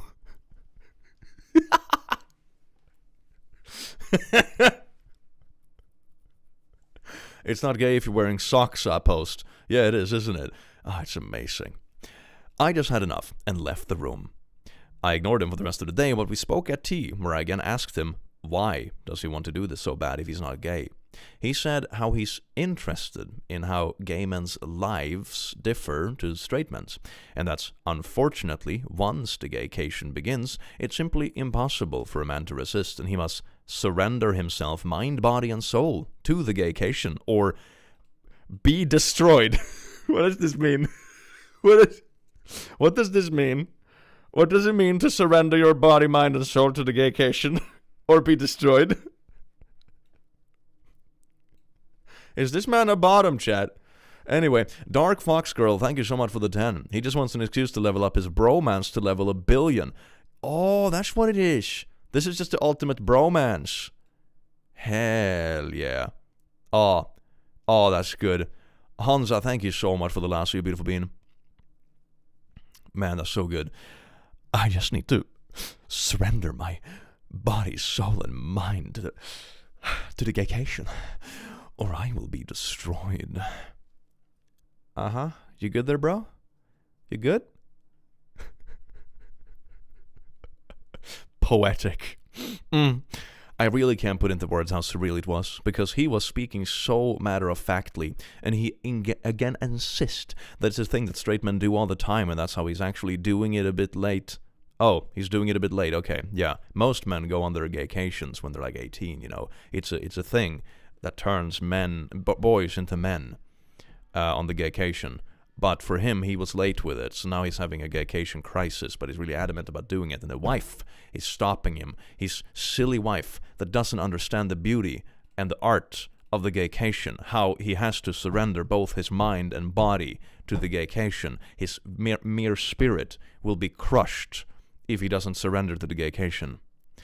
It's actually totally fine to explore if you're straight, though, or have any kind of naughty behavior, no matter naughty orientation. But here is cheating, which is the problem. Yeah, that's the thing. If the husband just came out and said, hey, I'm actually gay, then it's like, oh yeah, this is going to be a bit of a rough road because you have to figure out what to do with the marriage and, the life you built together and if you want to blah, blah, all that kind of stuff. Like, of course it's going to be tough, but the gayness isn't the problem, That's the kind of thing people figure themselves out, things change, etc., etc. Like, that is okay. That is not the problem. The problem is that he's trying so desperately to justify cheating. And it's also like in a very comedically in the closet way, which makes it kind of surreal. I just said to him that if he has any love for me, then he can't go ahead with this. And if he does, the marriage will be dead. We didn't speak anymore after that. I mean, it's pretty reasonable, yeah. If my partner told me like, hey, I'm just going on this little orgy trip, I don't think my first concern would be like, oh, is it with is it gay or not? It's more like, I'm not so sure if this relationship is gonna work if you go on orgy trips. You know? It's not really what I'm looking for. So, yeah. Hearing him out for real. Gay or nay? Since then, he's mentioned no more of it, but somehow, and this is what scares me a lot too, that decision genuinely seems to be tearing him up. He didn't go into work Monday, and only went in half day yesterday, because he told them he just felt too ill, and he just looks distraught every time I see him. The stream completely frozen for a few minutes because my main character's school Wi-Fi, but I don't think I missed too much. Hell yeah. The beautiful thing with YouTube streams is you can also go back and forth as you want. So that's kind of nice. I really don't think he's wholly gay, though. I can absolutely believe he's bi, but I'd rather we talked about that in a healthy way rather than this incredibly weird denialism around going on a naughty holiday in Ibiza. Yeah, that's the thing. Like, if he came out like this and be like, hey, I have some thoughts about this and that kind of stuff, that's something you should totally sit down and talk about, like adults in a healthy way, because that's part of life. But not this kind of like, I insist, I'm so totally straight, etc., but I will cheat on a gaycation, but it's not gay and it's not cheating, so that's fine. Put on your gay coat and gay shoes. We're going to the gay aquarium on Gaycation. Indeed, Dipper. Thank you so much for the 5. I'm glad someone gets it. Has anyone else straight guys to do this and come back and just go back to being straight? Like, surely that can't be a thing that happens. Man, I feel so sad for this wife, man. Like, she's almost getting gaslit into this shit where it's like, is this actually, he's so confident about it. Is this a thing? Is this a thing that dudes just do? Don't forget your gay socks. I actually have a pair of gay, oh, they're not, I don't have them on right now, but yeah. Yeah, if you put on your gay socks, then you're gay, and then you can just take them off, and then you're home from Gaycation. That's how it works. I am so out of my depth here, and I just don't know how to even initiate the conversation. For the record, I also haven't mentioned this to his sister yet. I don't know how I would even break it to her. Hey, your husband and my husband are gonna go on Gaycation. Don't worry about it, sis. Thanks for any help. I just don't even want to think SO being able to get this out of there has helped me even just a little bit. Okay. Oh, I don't even want to think, so being able to get this out of there. Okay, yeah. Whoa, this blew up. This has been incredibly sobering, and I think I've now confirmed what I already knew to be the case. The marriage is dead, one way or another. In a way, I was in denial myself about that.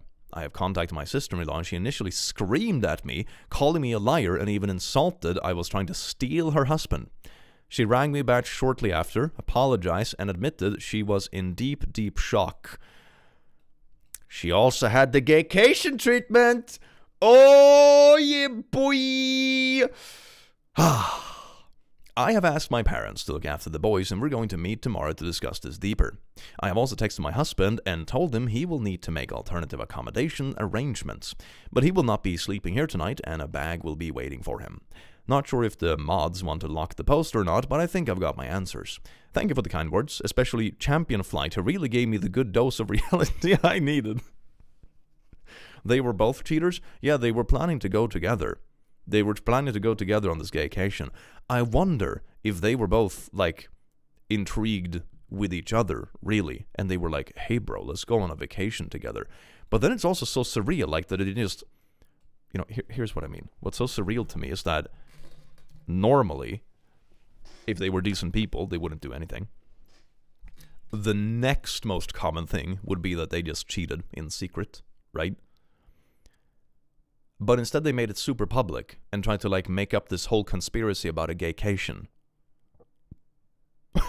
That's what's so surreal about it. It's so insane. It's so insane. Wouldn't gay socks be an oxymoron? I thought it's not gay if you're wearing socks. There are different kinds of socks, okay? Different types of socks have different features. The default socks make it not gay, but then there's gay squared socks. You have to keep up with the science. The closet is glass. There's more to the story. Click, keep reading. Oh, God. I see a lot of people asking about the aquarium and risk of doxing myself. There is a pretty famous aquarium in the UK called The Deep. At the very end, you walk through a tunnel that goes underneath the main fish tank, so it's quite immersive, I suppose. Also, just like a mainstream aquarium. Yeah, that doesn't sound very doxy. Gay Wrath, thank you so much for being a last, you beautiful bean. My husband explained the aquarium thing in that it's a bit like that. You go there and you observe the fishies. You even get up a bit close, but you never actually enter the water. Parentheses, get emotionally invested, or become a fish. Gay. So it doesn't really count. Okay, so he's... But you don't go to the aquarium, though, to get frisky with the fishes, but don't get emotionally attached. You're only talking about the emotional, but you're still talking about doing physical things, because this is really weirdly formulated, okay? You don't go to the aquarium. You go to the aquarium to be like, man, that's a pretty little creature swimming around there. It's pretty cool. You don't go there and be like, man, let's get frisky with the fish, but at least I'm not emotionally invested. Alright, well, that's certainly a wild analogy. It was a very bizarre analogy. I'm glad I'm not the only one who thinks that. And I pointed out still makes no sense, and he just got more in a huff, and I just don't get it. And frankly, I still don't. Even if you wanted to make this aquarium-like argument or whatever, a closer comparison would be like, I don't know, I watched gay adult films. That would be like a closer comparison if you want to make that sort of comparison, which is still like weird to compare it to an aquarium because it equates people to fish, which sounds kind of weird, you know? Sounds a bit dehumanizing, if I'm gonna be honest. But, you know, at least it makes sense in just the just observe thing. But, man, holy shit, nah. Nah. Ah, yes, the gay fish. It's also reducing people to their sexual activities, objectifying AF. Yeah, definitely. But it's okay, it's not objectifying if it's on Gaycation. Woo! Anything goes on the Gaycation. Commenter 1, your husband isn't proposing a Gaycation. He's proposing cheating on you with men while using magical thinking to pretend it doesn't count. The fact that he's planning this with his sister's husband makes it even more disturbing. His bizarre explanation about surrendering mind, body, and soul to the Gaycation.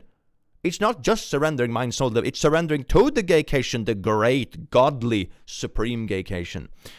Isn't straight man curiosity. It's someone deeply trying to justify exploring his sexuality while keeping his heterosexual marriage. His depression about not being able to go isn't about missing a vacation. It's about being forced to confront his sexuality without his convenient, what happened in the B-sex station, the B-sex excuse. Yeah, it's like, I don't have to confront this at all. It's not going to affect my relationship whatsoever. I don't have to, like, explore this in any way that matters. But I can go on my Gaycation. Yippee, Gaycation. I also find the term Gaycation so incredibly funny. I'm going to be honest. I'm going to be repeating that for weeks. His meltdown over nothing shows how desperately... His meltdown over not going shows how desperately he wants to avoid facing the reality. I read over this multiple times, and I guess the worst part is knowing you're completely right. I wanted to avoid the divorce option, but I guess it's the only option, isn't it? So this is just a thought, but I'm wondering if he's really planning on doing the Gaycation, or if that was just a cover to try to get you to agree to it. What if the real plan was to get with women while he's down there?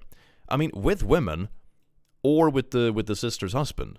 That would also be a thing, because they were planning this together. This sounds more like a date trip, because they're both like oddly invested in this thing, you know? Which is kind of weird, and we also got it confirmed that was the case, so, is this just like cheating with extra steps? I think it's just cheating with extra steps. That I hadn't really thought about, and now that thought terrifies me. From the way he's talking about men, the fact that he had a poster for a... I mean, it's one hell of a bluff, surely. Tell him you're gonna have a straight vacation while he's gone, and you're gonna have to surrender body, mind, and soul to other men. Honest to God, if my husband proposed this to me, I'd use his time away to pack up, move out, and have divorce papers waiting for him. I think this is like 99% of people. I'm gonna be honest, man. That would be crazy. I can just imagine them planning this lemao. That'd be so funny. So when I last posted, I had contacted my husband to tell him I wouldn't be staying at home tonight, and a bag would be waiting for him. As you can imagine, we argued, quite badly. I won't go into the specific details, but I am 100% on board with the fact that a minimum he's bi, might even be gay altogether. We've had arguments in the past, but I have genuinely never seen him have such a childish tantrum before, screaming about how I just don't understand the Gaycation. It's still the Gaycation. I love that that is the theme throughout the whole thing. That is great. Like, even now, the life and marriage is falling apart. What are we going to do with the kids? Da, da, da. The main topic is still, but what about the gaycation? What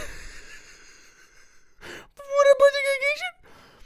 Have you ever done the original Kevin from Best Redditor Updates or Swamps? Oh, I have heard about the original Kevin. Isn't that the one that's like 10 chapters long? Thank you for the 10. I really appreciate it. Maybe, but maybe for a different stream. I think this is going to be pretty long as it is, I'm going to be honest. But yeah, sounds interesting. Sounds like a cult. The Gaycation cult.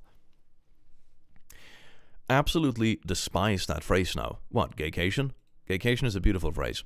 And insinuating I'm actually homophobic because I refuse to allow him to participate in this cultural exchange with the gay community. Yes, here's just an ambassador for the straight community, going on a gaycation for the gay community. In fact, he is an ambassador between worlds. He is creating peace among the various groups of people.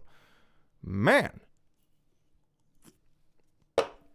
He's actually doing this for charitable reasons, for the betterment of humanity, as you do on a gaycation. A lot of you said to ask him if it would be acceptable if the roles were in reverse. And I did say I would. And I did say, would it be acceptable if I went and slept with other guys during that week? Like freaking clockwork, he was very angry and offended, saying it's completely different because a gaycation means nothing. And what happens on the gaycation stays on the gaycation, etc. So it doesn't actually count. Whereas I would just be straight up cheating. You see, you have to go to an actual gaycation.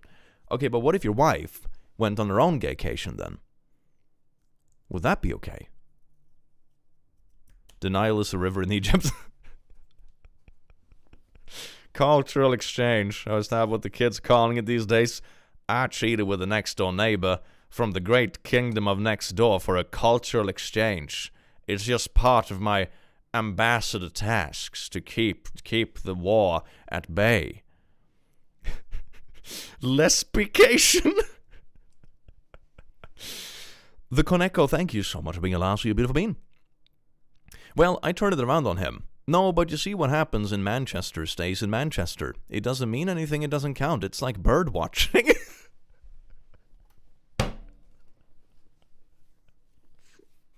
I'ma just go next door and get railed by Steve. It's the same as bird watching. It's fine. And I think it got through to him. He went all quiet and then started crying, admitting the thought of me sleeping with another man is destroying his heart, but relationship needs sacrifices. So agreed, while in tears, that when he goes on the gaycation, I'll get 1 week in Manchester to do whatever I want for her Manchestercation. He doesn't want me to, but that's fair in a twisted way, he supposed.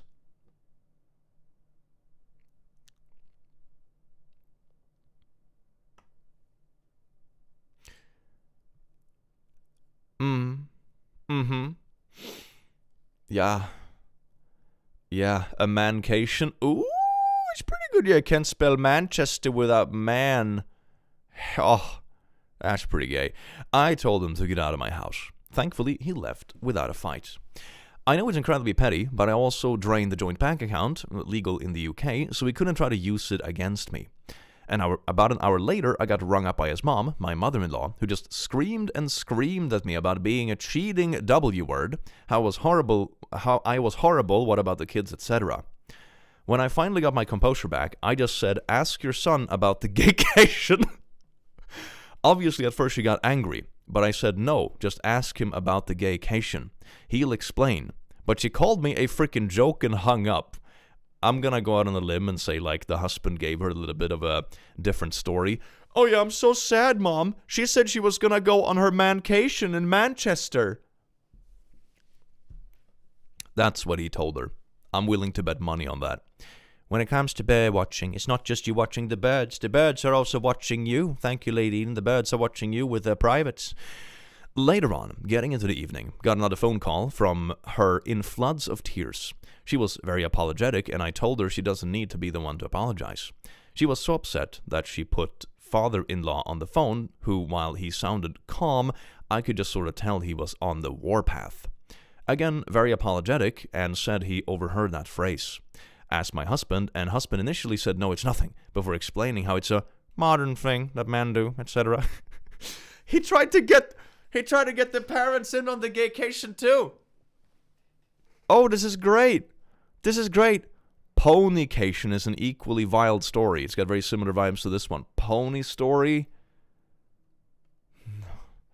Is there a whole rabbit hole? Is there a whole rabbit hole of lications with various little phrases in front of it? Ponycation, gaycation, straightcation. Bruh. And gave them the same spiel about how it happens, what happens on a gaycation. Men cannot resist the gaycation. How men must surrender to the gaycation, etc.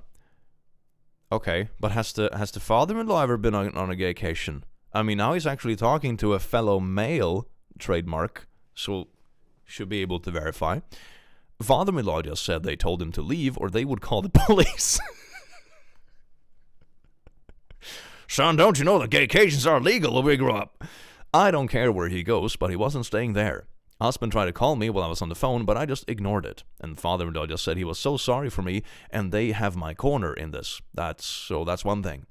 Told them to be there for their daughter because it sounds like brother-in-law is involved. Husband didn't tell them that. And father-in-law said he has to go because he was so angry. That is good too, so you gave them the heads up so they can be supportive of the daughter too. Because the gaycation is coming for them all. Got a text from my husband after the phone call, which was very weirdly rambly, saying about how I had abused the gaycation. Oh my god. I wonder if anyone, I almost want to do a control F when I'm done reading this and see how many times gaycation is mentioned in this. I want to see how many times the term gaycation is used. Oh my god. I had abused the holy trinity of the gaycation. Damn it. To destroy his marriage and destroy his life, she had turned the holy gaycation into a powerful weapon, which was destroying lives. The holy gaycation cannot be used. It's like the One Ring. It's like Sauron's ring. If the gaycation is wielded by the wrong person, then it can be used to destroy the realms of men. But it has to be, the gaycation must be destroyed, Frodo. It must be destroyed. So anyway, and he again insinuated I and his parents were homophobic for doing such a thing. Oh no. It's even worse. They're gaycation phobic. I told him we would talk when he grows up and blocked his number. I took a day off from work myself to change the locks, and this morning, so that's about 500 pounds gone, but whatever, at least I know he won't be coming back. I'm going to look into how to proceed with a divorce, and then we will move on from there. Oh, of course, there is also the brother-in-law. So I haven't yet met with sister-in-law. She was in such a state and has taken this far worse than I'll have for reasons that will be clear soon. Oh no, don't tell me that she's like actively pregnant or something. Oh, no. Is she going to be something like that? No, she... His definition of homophobic is against cheating. Yeah, isn't that convenient, right? Isn't that convenient? We're going to maybe try tomorrow, but we did talk over the phone, and I eavesdropped on the conversation with her husband when she put her phone on speaker, and I went on mute. Her husband got home earlier, she made him come home, told him it was an emergency, and just said to him, "Can you please explain what a gaycation is?"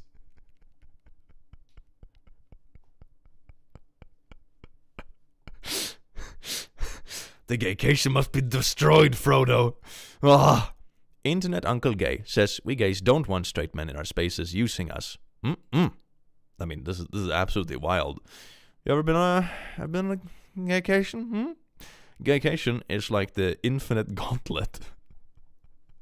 Has bro-in-law already cheated? Oh, God.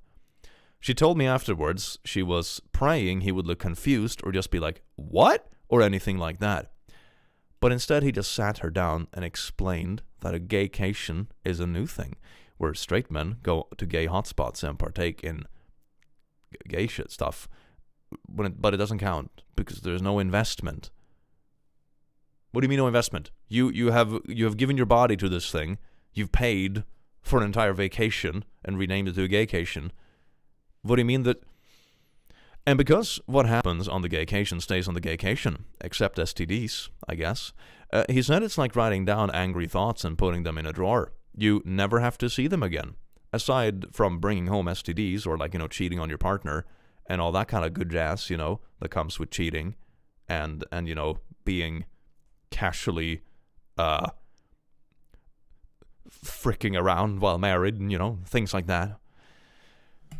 Oh my God. It's not like writing down angry thoughts. No, it's really not. These men have the worst analogies. One guy is like, Gaycation is like an aquarium. And the other guy is like, a Gaycation is like venting angry thoughts and writing them down.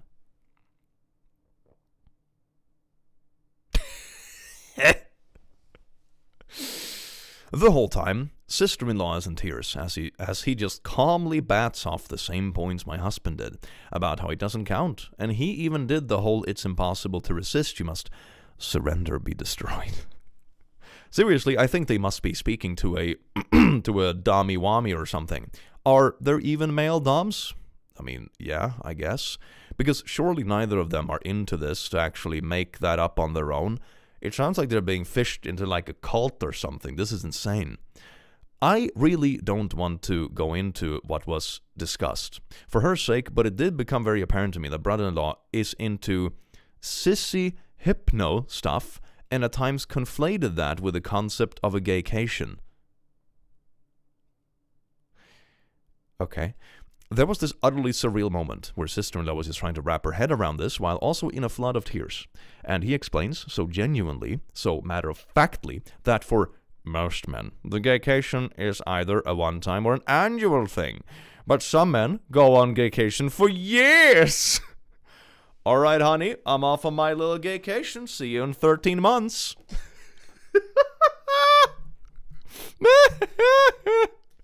The first rule of gaycation is you do not fall in love with the gay fish.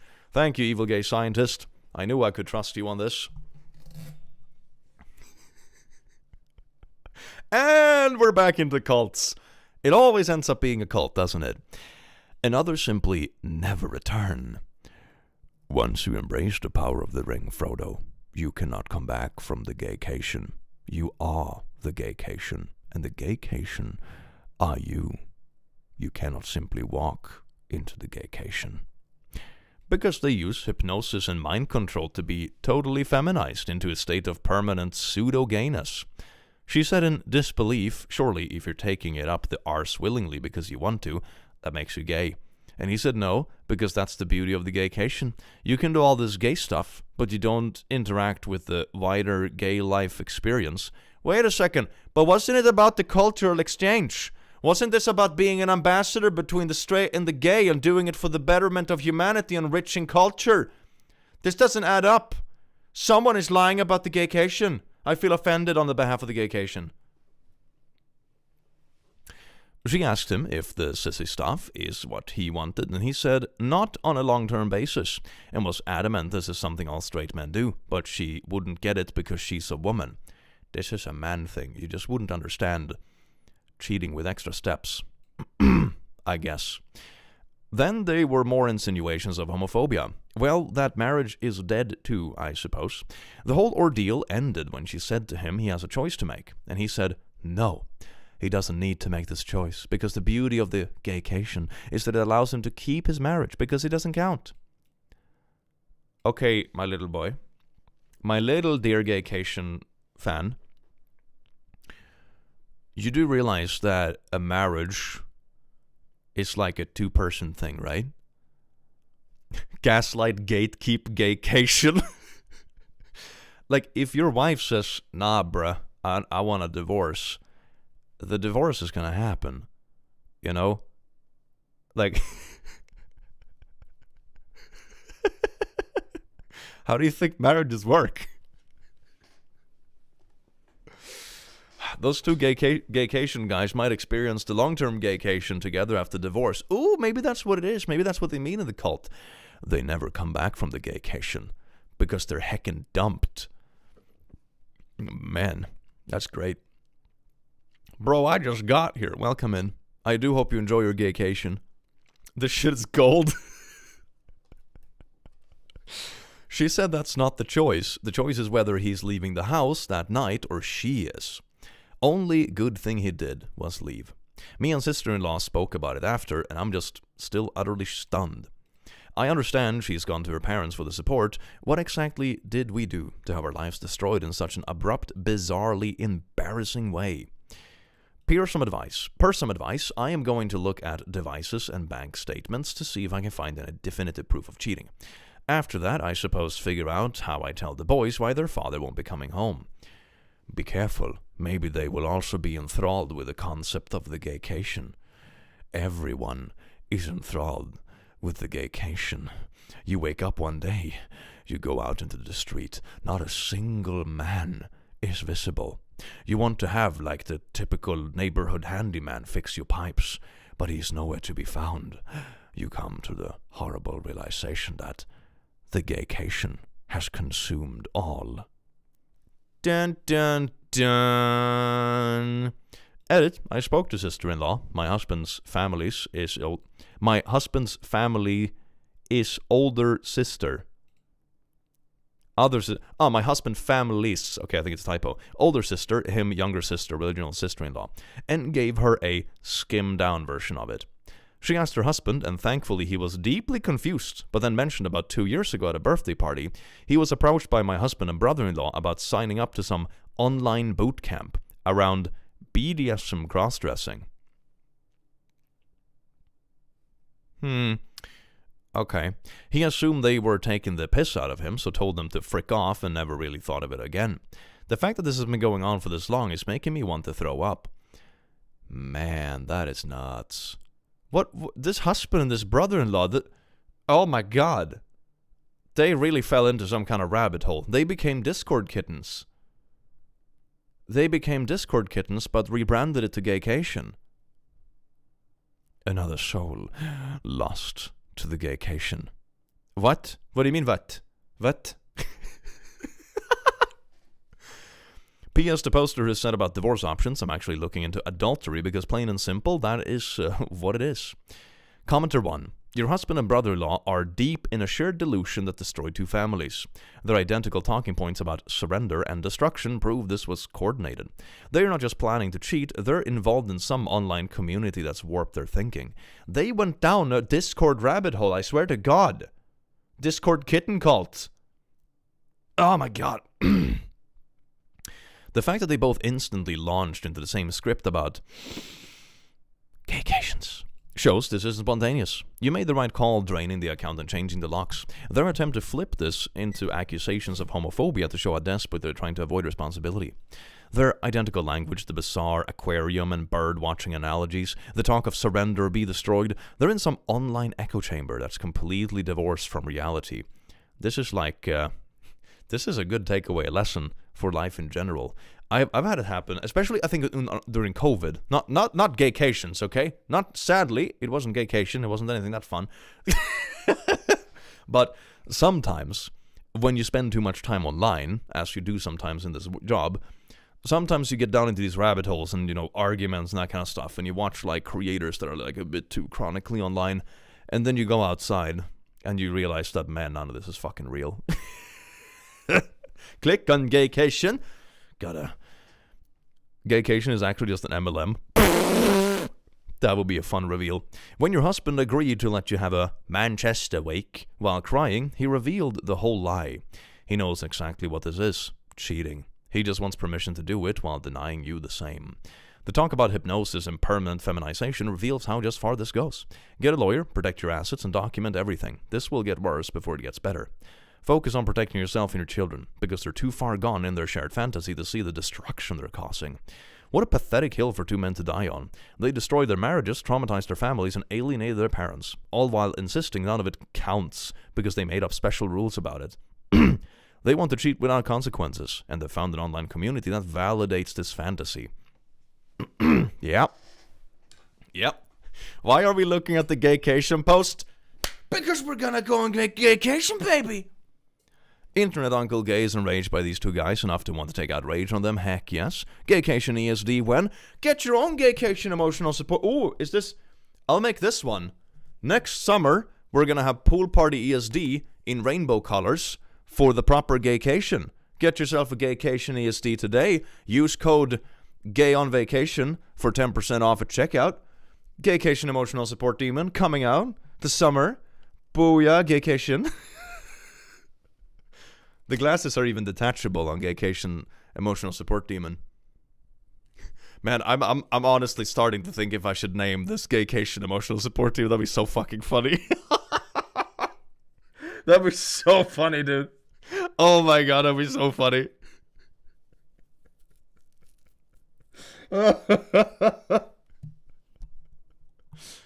I love my Gaycation Emotional Support Demon. Oh yes, you see how cute this is? I love how this turned out. It's so cool.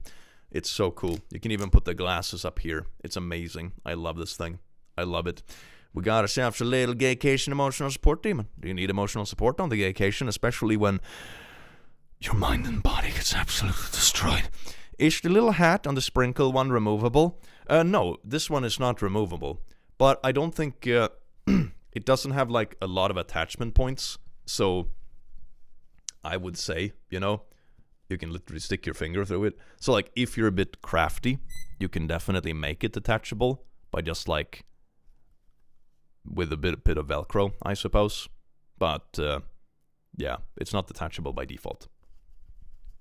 But the glasses are on Gaycation Demon. Ah, that's beautiful. That's beautiful.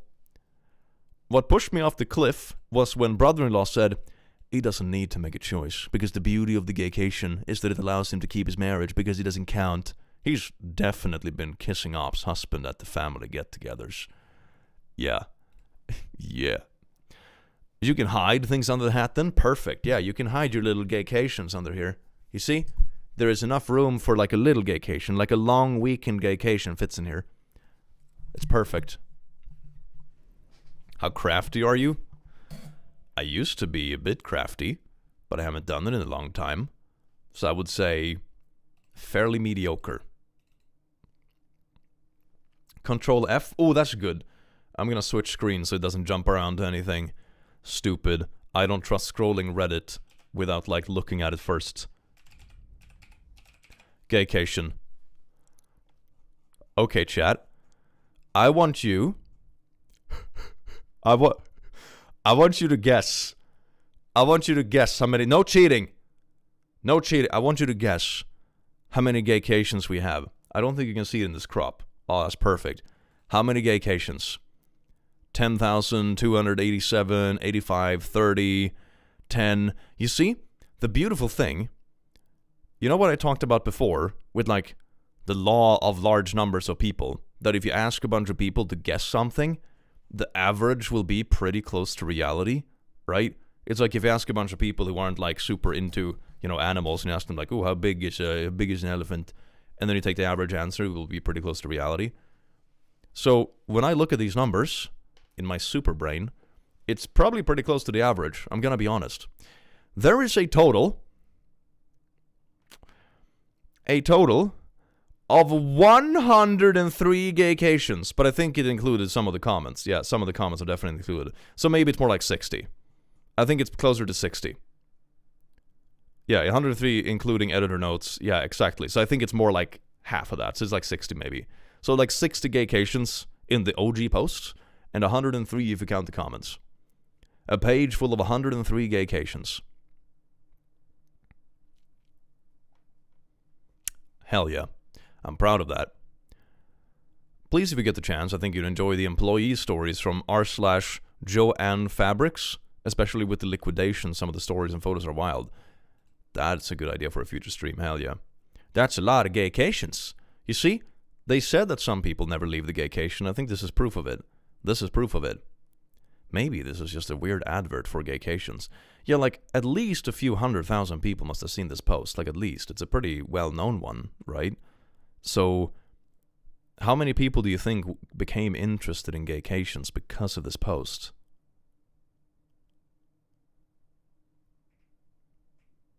That's fascinating. That's fascinating. So click, when did you take your gaycation? Never left. Never left. As a real man, you never leave your gaycation, which is beautiful because nothing counts. That sounds awful. Hey, I'm sorry there, sir. You've been on gaycation for 5 years. You have 16 different STDs. No, doctor. You see, the beautiful thing is that they don't count because it was on gaycation. No, I'm telling you, your test came back positive. You have... No, gaycation.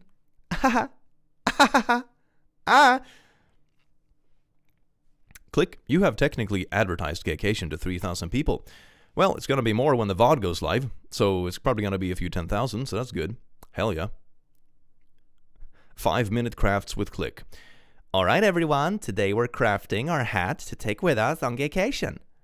That's some dedication to Gaycation. That rhymes. That's beautiful. Yes, I need to write a song about Gaycation. Oh baby, when we went on Gaycation, that's some dedication. Yeah. Imagine your phone learning this word and autocorrecting every time you want to write vacation. Yeah, sorry, Pops. I'm just on Gaycation. Gaycation. Dash Gaycation. Gaycation is a TV series from 2016. Oh, man.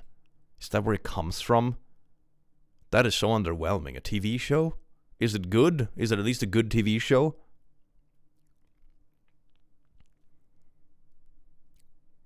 The gay isn't Cation, I guess. Oxlaviskusklumb, thank you so much for the 10, you beautiful bean. Gaycation, the movie. Let's look at some more beautiful relationship advice, because I feel that it can't get worse. I saw a very interesting one. Let's see, I'm just going to check so it's not too like... because it says not safe for work, but... Hey, let me click on the pushed. Okay, I'm just going to double check so it's not too raunchy. Let's see. Okay.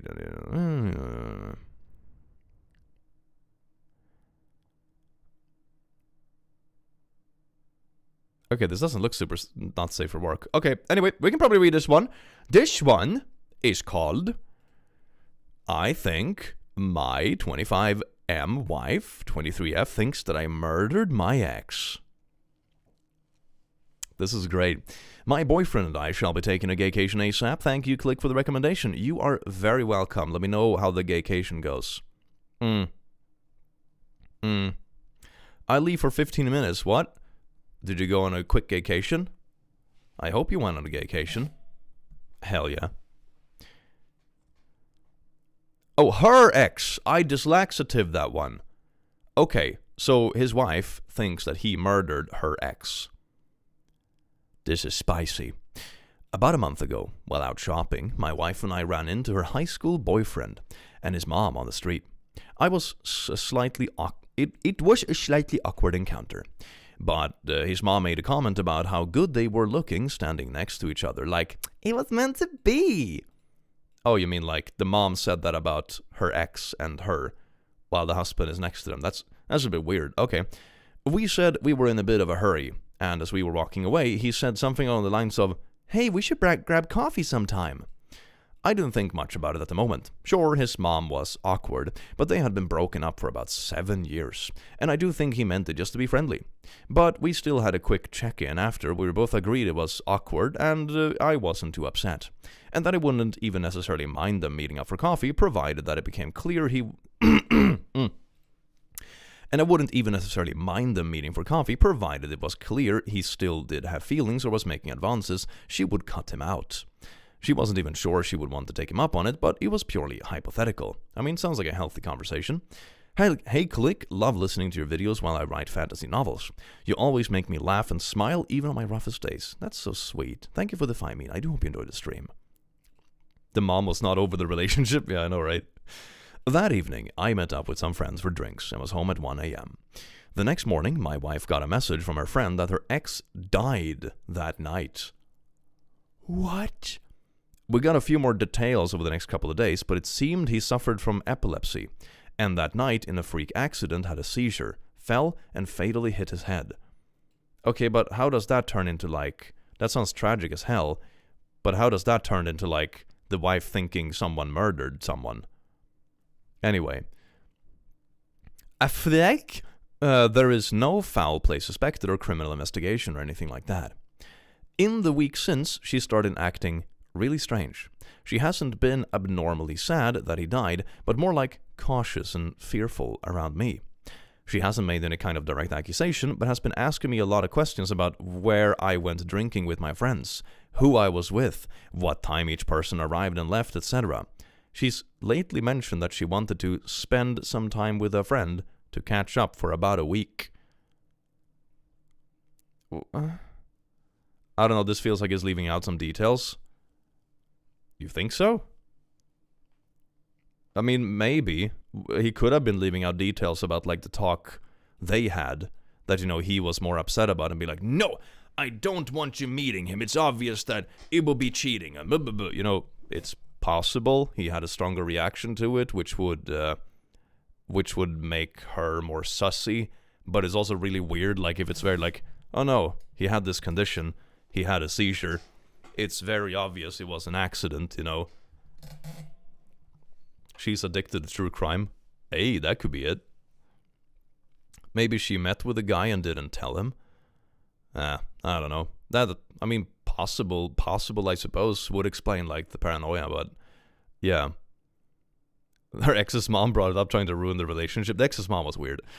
I don't know how to address this. I feel crazy to have her ask whether she thinks I murdered him or having to tell her I didn't. To be sung with the tune of Gaycation by the Go-Go's. Hey, that's good. Thank you so much, Knight, for the 5. I'm afraid to even bring it up, and whether that would just feed into whatever she seems to be going through. Any thoughts on how to deal with this? For the record, I didn't murder her ex. Thanks for the feedback. Just wanted to throw up a quick update. I'm going to ask her when I get home from work.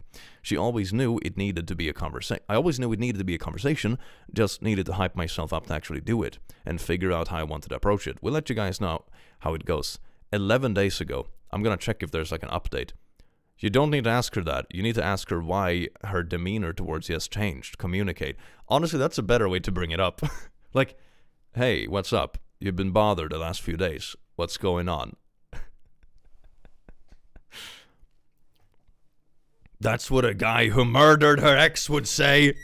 I know, right? No murderer ever says they're murdering.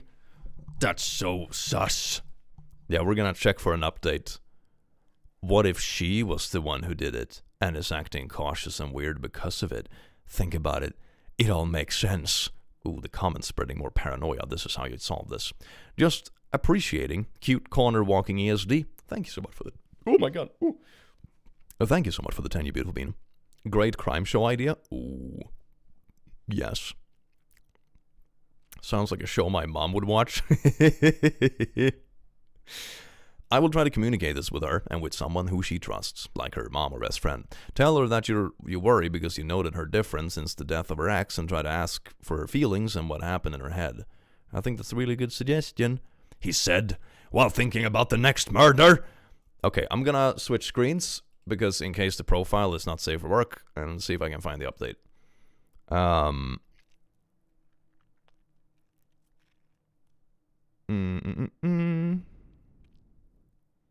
Doesn't seem like there's an update, but a few comments. Let's see if I can see some comments.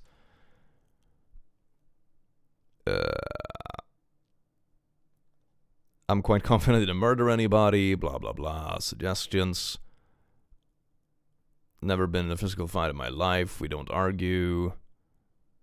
Okay, so all the comments seem to be from the same day as this person made the post. So it doesn't seem to be any more updates about it, at least not yet. So, yeah, it's all a mystery. It's all a mystery. Search for the OP name. I literally went to their profile. The only other posts are like these comments here. But they're all from the same day, so... OP has been murdered by the wife. That's the only explanation. That's the only explanation. That's really good suggestions. As if he didn't do it. He got arrested and he got murdered. Both at the same time. No update on murder post. Suspicious. I think that explains a lot. Can't update from beyond the grave. Maybe they all murdered each other. I think that's pretty valid. Yeah, so that was a bit of a loose end, although I'm assuming either they're all dead, or it was very uneventful. It was like, hey, I didn't kill him, and he's like, yeah. They went on gaycation. Woo! They all went on gaycation together. Let's see. What do we have here? Ooh, E. Let's see, what else do we have that's like spicy, but not so spicy. It's gonna like be, ooh. Any way to get pre-warned for live streams? I typically just ping when I decide to go live. I don't run it on a schedule. Because it's also like I want to be in a good mood for live streaming. And in the evening, it's a bit of a 50-50 coin toss if I feel like I have the energy to live stream, you know? If I'm like super tired and done for the day. Sort for controversial. Oh my god. Is there a controversial sorting on the subreddit? Why? Is it gone? Have they actually... Wait a second. Does it exist on my phone? Is this just like a browser version thing? Or is controversial sorting actually gone? Let's see. Relationship advice. Sort by. On mobile it exists. What do you... Okay, on mobile you can sort by controversial, but not on desktop? What? That is so weird. r/controversial in URL. Ooh, that's a good idea. Let's try it. Let's see, I'm just going to switch back to this so it doesn't skip to anything weird. I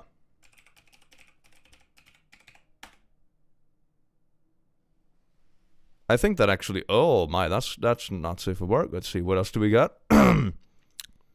I can hear my husband watching adult films in the shower. Is this something a bit less unhinged? My boyfriend watches films with trans people. I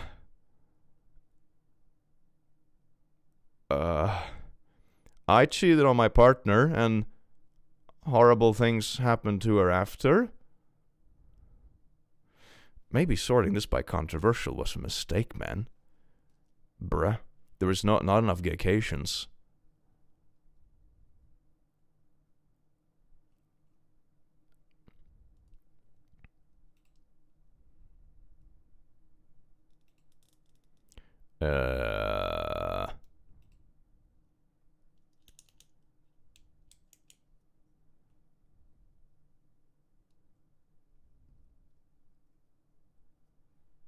Yeah, maybe we'll do not controversial on this one.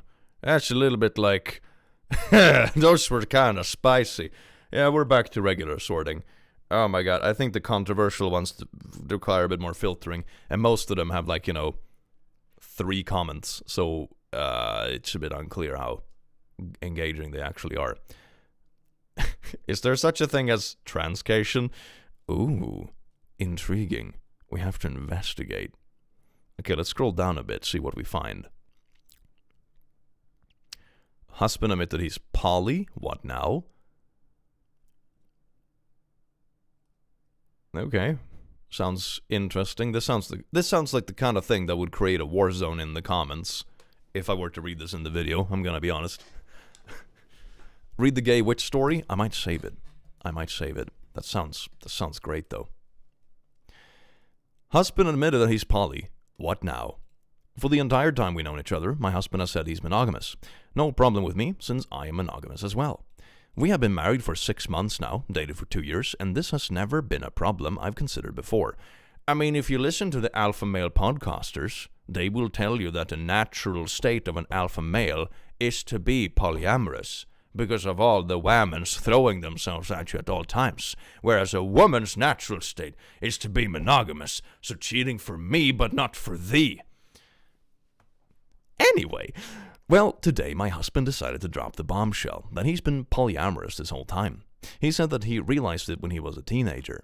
His reasoning for why he kept this from me was that a previous girlfriend had broken up with him over it, and he was scared that I would do the same. Did I appreciate this vote of confidence over my commitment to our relationship? Not really. Why did he drop this on me today? No idea. Aw. I don't like where this is going, man. Nah. Gotta have that polygaycation. That's how they're gonna fix it. Everything that happens on the polycation stays in the polycation.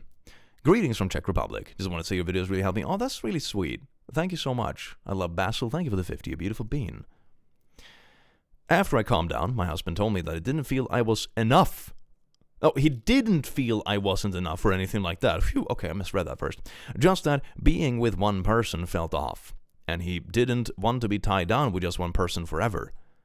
I wonder, because he said he realized it when he was a teenager. Like, did he ever try to explore this? Or was it like, I'm a teenager and I have a lot of hormones. Polycation is just non-consensual. Polyamory, no. Sticky.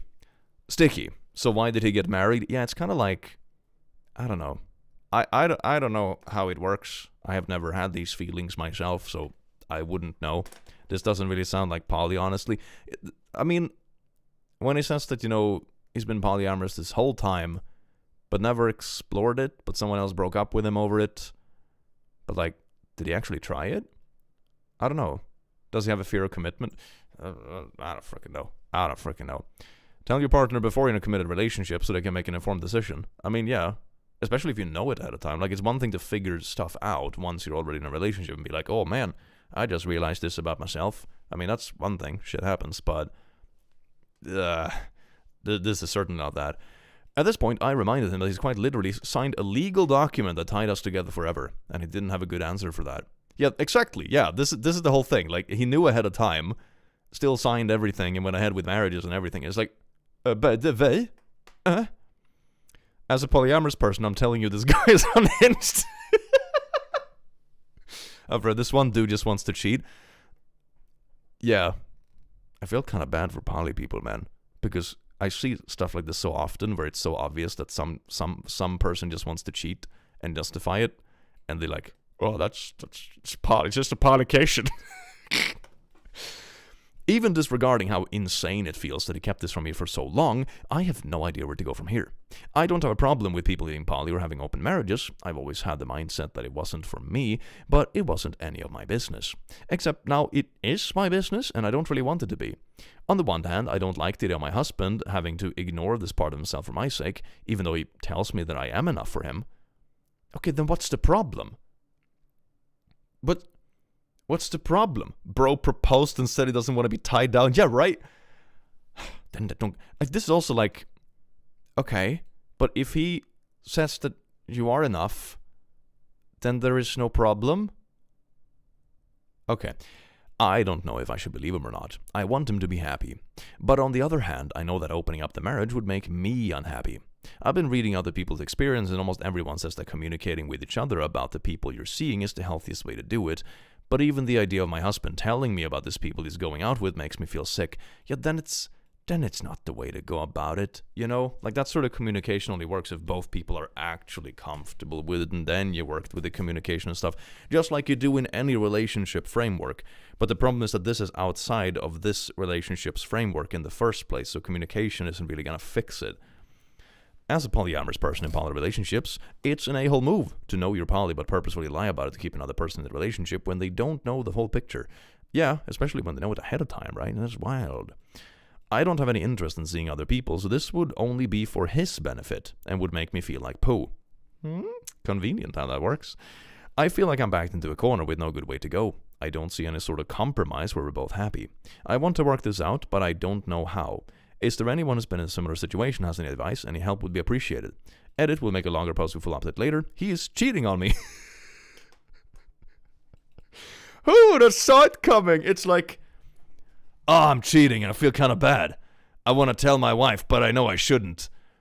Wait a second, what if I just tell her I've been poly since I was a teenager and I've been bottling it up inside and I was so traumatized about this teenager breaking up with me 20 years ago that I never opened up about it again. I'll do it. Hell yeah. And I am looking to annul the marriage. Thank you for comments and advice. Well, that's an actual not on the story. Whoa. People like this make poly people look bad. Amen. There are so many stories online of this stuff. It's just sad. Isn't Holly gay? Just gay Christmas? No, it's Holly gay. It's Gaycation. It's Gaycation. Gay witch story. All right, let's see what we have. Gay witch Reddit. No. Is there another title for the story? I'm not really sure what to search for. I bless and cast a pass and a suggested Gaycation to click. Oh yes, indeed. Thank you so much for the 5. Was on main. Oh, wait, did we scroll past it? Oh, hold on. Oh, here, I found it. Is now a gay witch. Oh, now I found it. Okay. I thought it was another one of those, like, infamous stories. All right. I was confused for a sec. Here it is. I am 37. I'm lost. My wife, F37, is now a gay witch. This is that kind of thing that I can just picture this dude writing out this header and being like, man, I never thought I would write anything like this in my life. I feel awful sharing, but I'm running out of ideas. My wife and I have been married for almost 15 years, and I feel like I'm in an impossible spot. We have changed so much. Pre-kids, it is as you would imagine, just growing up together and figuring out life. Truly, we were each other's person and best friend. Sounds like a pretty nice relationship. We both came out of religiously traumatic experiences and vowed to keep growing and working through it. Growing as individuals has always been a common goal, and we champion for that in each other. However, I am uncomfortable with where things are going. For context, she became very depressed after our second child was born, over 7 years ago. She didn't realize she didn't want to be a mom and got crippling depression. Oh, did you talk to someone? Is it like postpartum thing? That is something relatively common. I don't know enough about the story yet, but she wouldn't be alone in dealing with that kind of stuff. She was in bed for days and couldn't take care of our kids or work. Sounds like postpartum depression, if I were to give my, like, uneducated opinion about it. But damn, that sucks. I worked hard to get her the care she needed through therapy and psychiatrists, as well as take on a full parental responsibilities. And I was fine with that. I didn't resent her, I just wanted her to get better. I hope this is wholesome. I hope so too. After a few years, she started to come back and participate in the family, and I was thrilled as I started to recognize the person I had married was back. A big part of the depression was also triggered by her religious trauma. She was a part of a cult-like upbringing where she didn't have any anatomy of herself until we got married. I've always championed her finding herself. So here is where it starts getting strange for me. She starts exploring more of herself and comes out to me as gay. Oh shit, okay, that's a pretty big reveal. Oh man, that sounds like classic postpartum depression, not necessarily that she doesn't actually want kids. Yeah, that's what I'm saying, like, at least based on this context, it sounds like a pretty drastic conclusion, but at least it sounds like they were working on it and she got help, so hopefully? But, oh no. But maybe bi, because she is very into me. Okay, I think to myself, I'm not sure what to do with that. She then continues her journey on self-discovery. I wonder, what does the self-discovery entail? I'm a little bit like in this case, okay, anyway.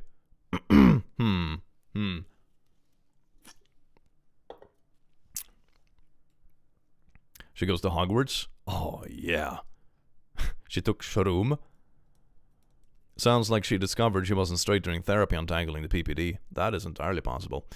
She then continues her journey of self-discovery. Yeah, maybe it has to do with therapy stuff. That's totally possible. I was a bit confused how this, like, tied into the rest of it. A few months later, and then tells me she's a witch and believes she has psychic abilities. Wait, what? I want to be supportive in her journey, but honestly, I'm just thrown way off. But the thing that really pissed me off was the next thing. She has had a work conference where she's going to attend, and she was prepping to go, and she suffered a minor stroke. I read a stuffed first. I was like, what? It was terrifying. I thought I almost lost her. It was the worst experience I ever had. Fortunately, she was okay and would make a full recovery. Lesbication? This is gonna be a running meme for years, I swear to God. She went to the Gaycation! Rainbow Owl visited her with a letter to her own Gaycation. Oh man, Suffocation. Did the stroke happen before or after the belief in psychic abilities? That might be sus. That's true. She continues, I want to be supportive. She had a work conference she's going to attend. I'm guessing the stroke happened after, but I am not sure. It could also just be written in another order. I'm sending this to my friends so we can joke about gaycation. Everyone should have a little bit of gaycation. As long as it's not cheating. Okay? In discussing her situation with the neurologist, they asked if she was on any antidepressants, which she was, or so I thought. I found out after that she had stopped taking them for a couple of months. Why? I asked. She didn't want to tell me, but admitted the conference she was going to was actually not a work conference, but a guided session with LSD for some healing ritual. Oh. Okay, this is... okay, this is also starting to sound kind of culty, especially if they're recommending you to, go off prescriptions. Oh, nah, why is it always a cult? Why is it always a cult, man? No. Is she really worth it, man? Oh my god. Oh no. No. This isn't self-discovery. Joining drug-related cults isn't self-discovery, man. God damn it. Read comment section in a year's time, and it's all just gaycation, lesbication, transcation, and polycation memes. Indeed. That's gonna be all of it. Sad realization hitting click now. You continue to take your meds during a trip. Yeah, that's what makes me feel like this isn't some, wholesome self-discovery thing. This is if it's pushing people to go off their actual prescribed things that they have been using for a good reason, then it's not actually a self-improvement thing. Then it's something that is actually destructive and it's more cultish. What the frick? She wasn't going to tell me until after, but because she knew I wouldn't approve. I'm just so lost. I don't know who this person is anymore. I know if you grow up, you'll become different than you were before, but this just feels like too much. I don't know, this sounds like some post-trauma stuff coming out. Or maybe stroke-related, maybe both. I don't know. It sounds like very drastic. Very drastic. She's definitely in a cult. He doesn't spell it out for her. Yeah, right. And to be fair, using her antidepressants and LSD would be dangerous for her physical health. I can imagine. That doesn't sound like the kind of thing you should be mixing like a hop-ba-doo-ba-doo-ba-doo-ba-doo. 1. You admitted to yourself you're gay. Cool, no problem. We can figure out what to do. 2. You said you're a witch and have psychic abilities. Okay, I think that's silly, and I don't believe that stuff, but let's see where it goes. 3. You were dishonest about going to do illegal drugs. I feel bad making a decision to leave now because she's had a stroke and she depends on me for all things financially. But what the hell? I don't know this person anymore. I mean, there is a difference between we have decided to have kids and get married. People can fade in and out of sickness, right? Shit happens. That's part of it. That's also part about having a partner. Feel like someone is there for you, That someone gets sick, the other person takes care of them. Oh, now the other person got sick, the other one takes care of them. You pick up slack. Someone is having a tough time, etc., etc. This is part of life. This is part of the reason why people, get married and stuff, because you want to have someone around you can trust and they can trust you, and you want to build something nice together. And sometimes that means being there for each other when things are hard. But that doesn't mean that when they start lying about being I'm just gonna go off to the middle of fuck nowhere and do illegal drugs and shit. It's no, that's not part of it. Especially, no. That's breaking that promise. That is breaking the foundation of the relationship, because now you're lying. You're actively going away on things that are going to be destructive both for you and the relationship. You're not taking care of your own health and prescription and stuff like that. No. Give me Gaycation. Indeed. Thank you for the 100 Rs. The dishonesty was the betrayal. Yeah, exactly. That rocks the foundation of any relationship where the honesty goes away.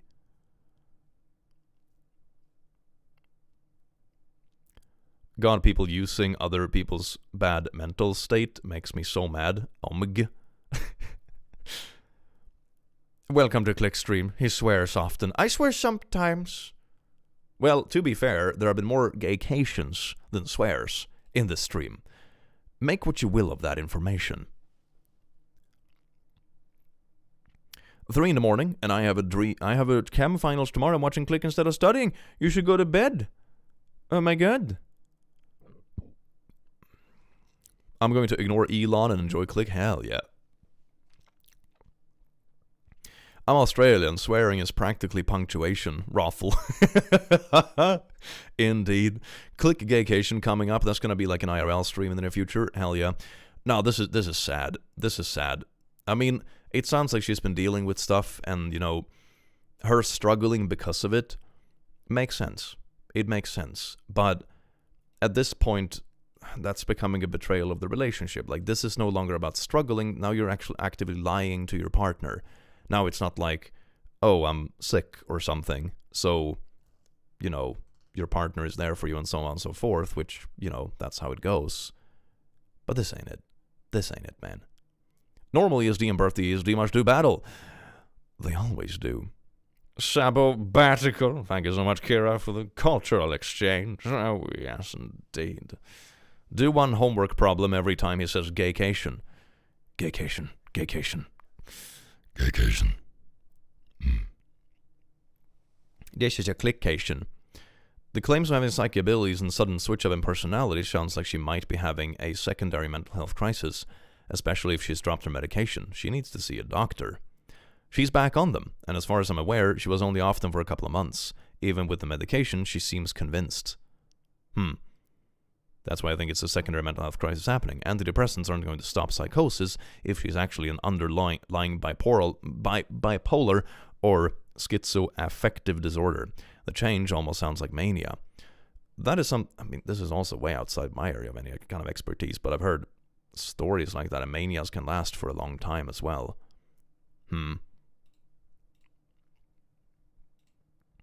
Let's see, did it say anything? So you're trying to talk to a doctor therapist. What else is there? Better psychiatrist. It's a shame she doesn't fully figure out this stuff before kids, but I guess the second kid triggered. Sometimes having kids make you feel like you're not the one in control of your life. You're living it for someone else. And ding ding ding, that's exactly the kind of feelings she had when she was in the cult. Spot on. The pressure to get married young was part of the religious system we both came from. Really wish we had more people around us to provide this wisdom. Yeah, it sounds like maybe it's some trauma related to that bubbling up as well. Man, that sucks. That sucks. This wife absolutely does need help, probably rehab too. Also, drugs can provoke some psychosis. She may have already tried. That's also possible. I mean, if she was already lying about it, who knows? Who knows? My name is Cyrus, been a long time follower. Help me. Oh, that's really sweet. That's really sweet. Hell yeah. Welcome in. I do hope you enjoy the stream. Could also be the stroke. Yeah. It's like, at this point, it's mainly just speculation, but it definitely sounds tough. Man, that sucks. Like, the title was really funny. I was hoping for, like, a little, like, wholesome story about gay witching. But it's just like, now it's just about cults and illegal drugs. Oh. Nah, man. Is there something else that's more like a pick-me-up? Maybe we're in the wrong subreddit for that. Let's see, let's scroll down a bit. My parents took me to an arranged marriage meeting with a woman... Oh. Tested positive for chlamydia? That's fun.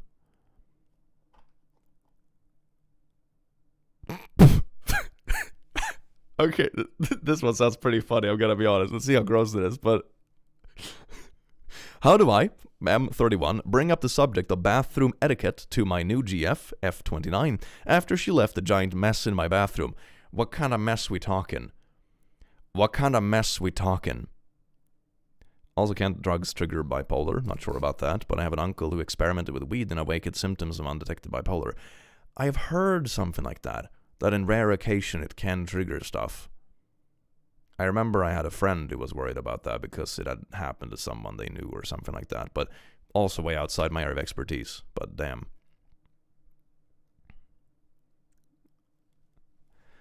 So I'm dating this woman, and she comes over to my house frequently. Well, she was over yesterday, and after messing around, she went to use my bathroom downstairs.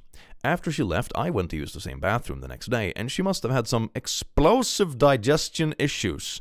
She left a huge mess in the toilet, didn't flush, and it was sprinkled all over the seat and lid. It took me a while to clean up, and it truly was a nasty scene. Man, this is like a pressurized explosion. Oh my god. Bruh. Who doesn't flush? I am not sure how to bring this up because that was very disgusting. I get accidents happen, but zero attempt to remedy this unreal to me. Like, I think everyone has had that, like, horrible experience when you're at a friend's place or something, or at work or whatever, and you get the runnies, and you just have to do business you know is gonna be worse than usual in a bathroom that is also gonna be used by other people.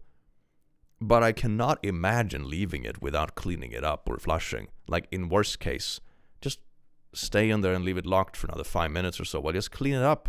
Just wet wipe that shit. Like, what? Bruh? Does she not wipe too? Ooh.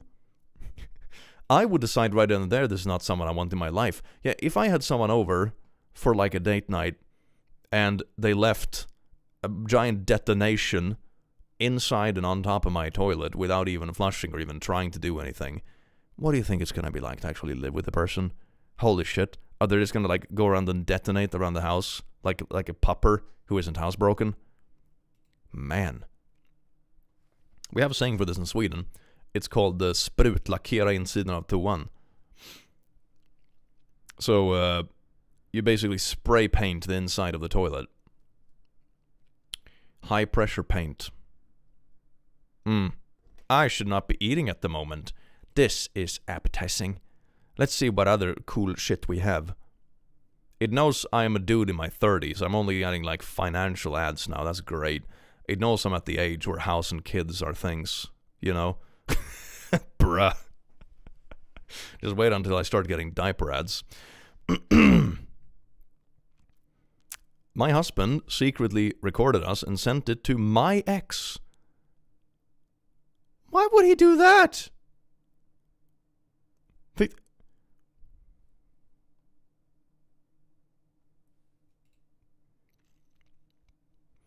I just found out my husband of 2 years secretly recorded us, and I'm freaking out. He sent it to my ex that he's always been openly jealous of. Why is he jealous? He's the one who's together with you. He already won, didn't he?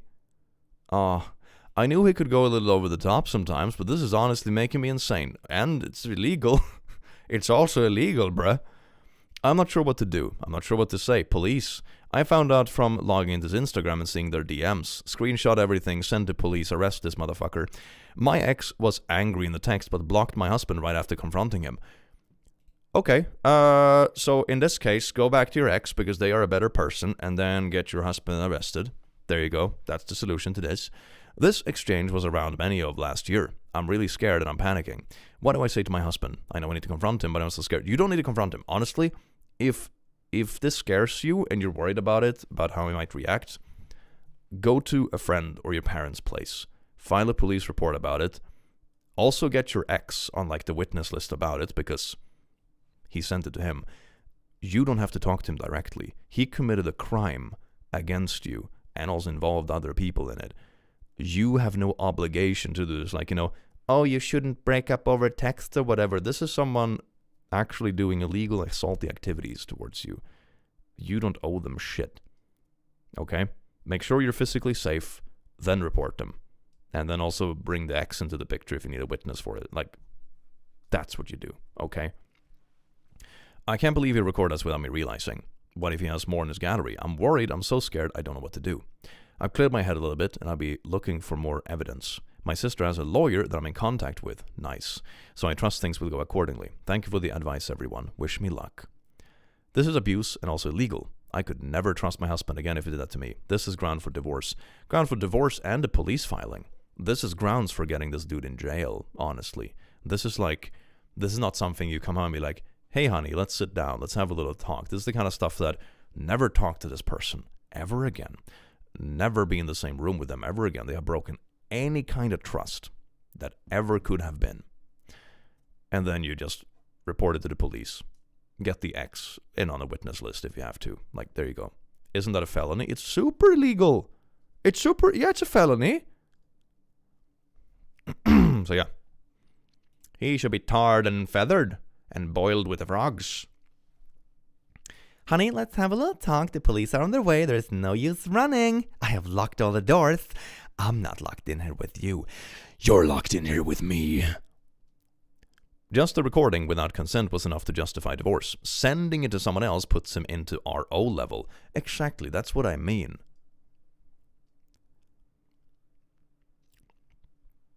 Burned at the stake. Burned. He is going to Gaycation in jail. Permanent Gaycation. To jail. Ooh. Isn't that absolutely beautiful? Oh, this one. This one I meant to read. Let's read this one. This is interesting. My wife, 27M, my 27M wife, 28F, returned from work retreat with a hickey. She swears it's a bug bite, but I'm not convinced. I'm at a loss. How do I move forward? I did know someone back in uni who had like a birthmark that looked exactly like a hickey, but it was permanent. You know, it's a birthmark. It was always there. It was kind of a funny running joke, though, to be honest. But man, that was a flashback. Anyway, she went on Gaycation. Whoa. I am 27M, in a fight with my wife. We've had fights before, but not this bad. I'm at a loss on how to proceed. For context, we're college sweethearts, married for almost 6 years. We have a daughter, 4F. Our relationship was never perfect or without challenges. We have faced some family opposition with cultural differences, but we made it work. She is my first love and my best friend. My wife works in corporate. Her job has annual work retreats that last for about a week. This year was in Vegas. On a Gaycation in Vegas! Woo! I usually arrange my work schedule and tag along with her, and we make our own trip out of it. Did she punch the bug bite? She went on Gaycation to Vegas. We couldn't this year. Our daughter gets major anxiety traveling long distances. We're working on it, but she wasn't budging, so we decided to choose our battles. So I stood behind her and held down the fort at home. The change of plans was a bummer because the trip was part of our reconnecting as both a couple and as a family. My wife's work hours have taken a toll, and her work-life balance leaves much to be desired. We have entertained the idea of her skipping the retreat. Attendance is optional, but generally frowned upon if you don't, and my wife's making connections in her field. She grew increasingly weird. We have a system. If either of us is away for extended periods, we keep in contact. Sounds reasonable. For the first day or so, she was herself, but she grew distant. I'd even text her about important stuff, and she left unread while she claimed she never saw my text. I mean, I can sort of relate to that to some extent. I remember when my phone went through some update or something like that, it completely bugged out my WhatsApp for a while, and it wouldn't like properly notify me and stuff. It was kind of weird. So I can relate to apps bugging out on occasion, but if it shows that it's been read and it's like important stuff, Whenever we talked, she was rushing me or our daughter off the phone. These were all times she wasn't involved in retreat activities. We were supposed to have a mini birthday celebration for our daughter over FaceTime. Oh, it's your daughter's birthday as well? Oh, man. Our daughter was excited. It was something my wife promised her because the retreat overlapped her actual birthday. How important is the retreat?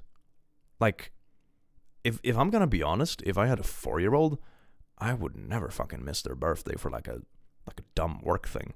I'm gonna be honest. Man. Like, how important was the work thing? Was this like, oh yeah, we're closing a deal for the company that determines the future of our careers for the next 30 years, you know? Then I could be like, okay, sure, I could see how that's like a compromise, but like a corporate retreat?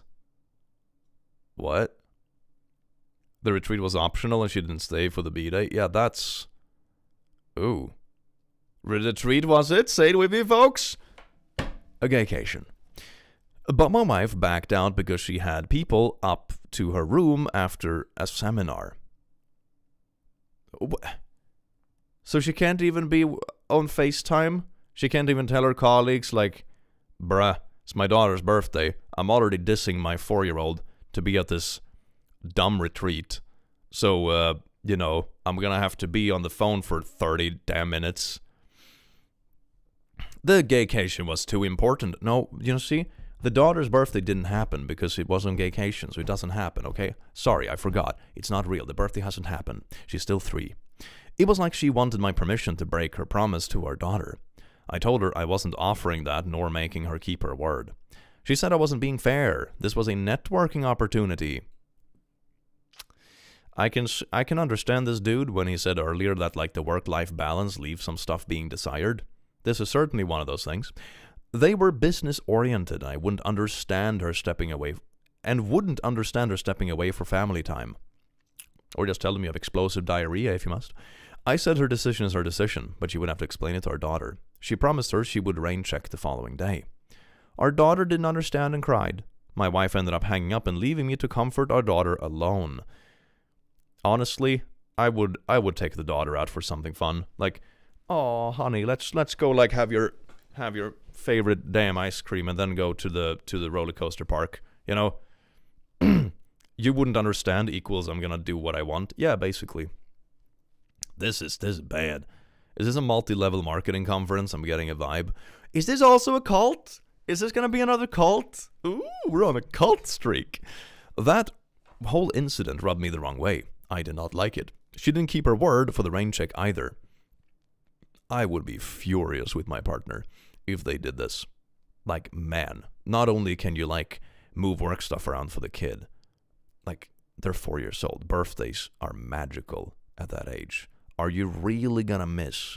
Like you only have like a handful of these birthdays that a kid will remember when they are at that sort of age where it's this magical, right? Are you really gonna waste them for some fucking work retreat? Really?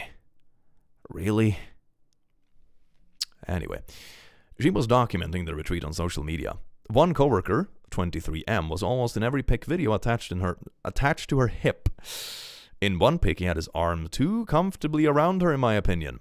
Wait, how old were these? Okay, so they're like upper 20s, and he's like 5 years younger. So like the age gap isn't problematic in of itself, but it's like, ooh, younger hot intern, unga bunga. He's a recent hire in my wife's department. She was asked to oversee him. Yes, indeed, and she did oversee him, all right. She oversaw everything. Anyway, I don't like the guy. He doesn't know boundaries. Yeah, sounds like it. Once, in a response to a work assignment, he texted my wife that she's exactly the kind of woman he needs to keep him in check. Ooh, woo, keep me in check, office mommy. My wife brushed it off. She feels bad for him because he's not fitting in. She took him under her wing during the first retreat with the team. Oh my God. Then why are they in her room? So how else would he be under her wing if they didn't share a bed? If I had questioned, she would say she was tired or networking. There was always something. But I have seen her at these retreats. This wasn't like her. She was just off. The day before her return home, she complained about a bruise on her neck. She stressed it was a bug bite. Ah, look at that. She's already prepping for it. She's already like, bug bite. Saying she feels bad for him is absolute cap. Absolute cap. Oh, little wonder, you know what I feel bad about? The fact that you haven't complimented me today. I always blush when you compliment me. Yes, I'm not needy. Hello, Wonder. Welcome in. Make sure to check out Wonder's channel, you beautiful beings. I actually guested in the video recently where we read creepy DMs together. That was fun. How dare you, Wonder? Indeed. Indeed. You got bullied by Wonder.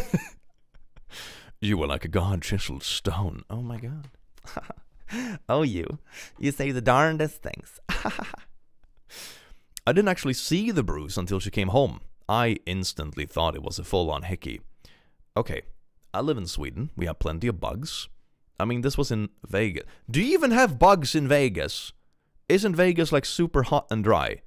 Chat, are there bugs in... I've been in Vegas once, but it was like 15 years ago. Are there bugs in Vegas? I don't think I remember any bugs. Vegas has bugs?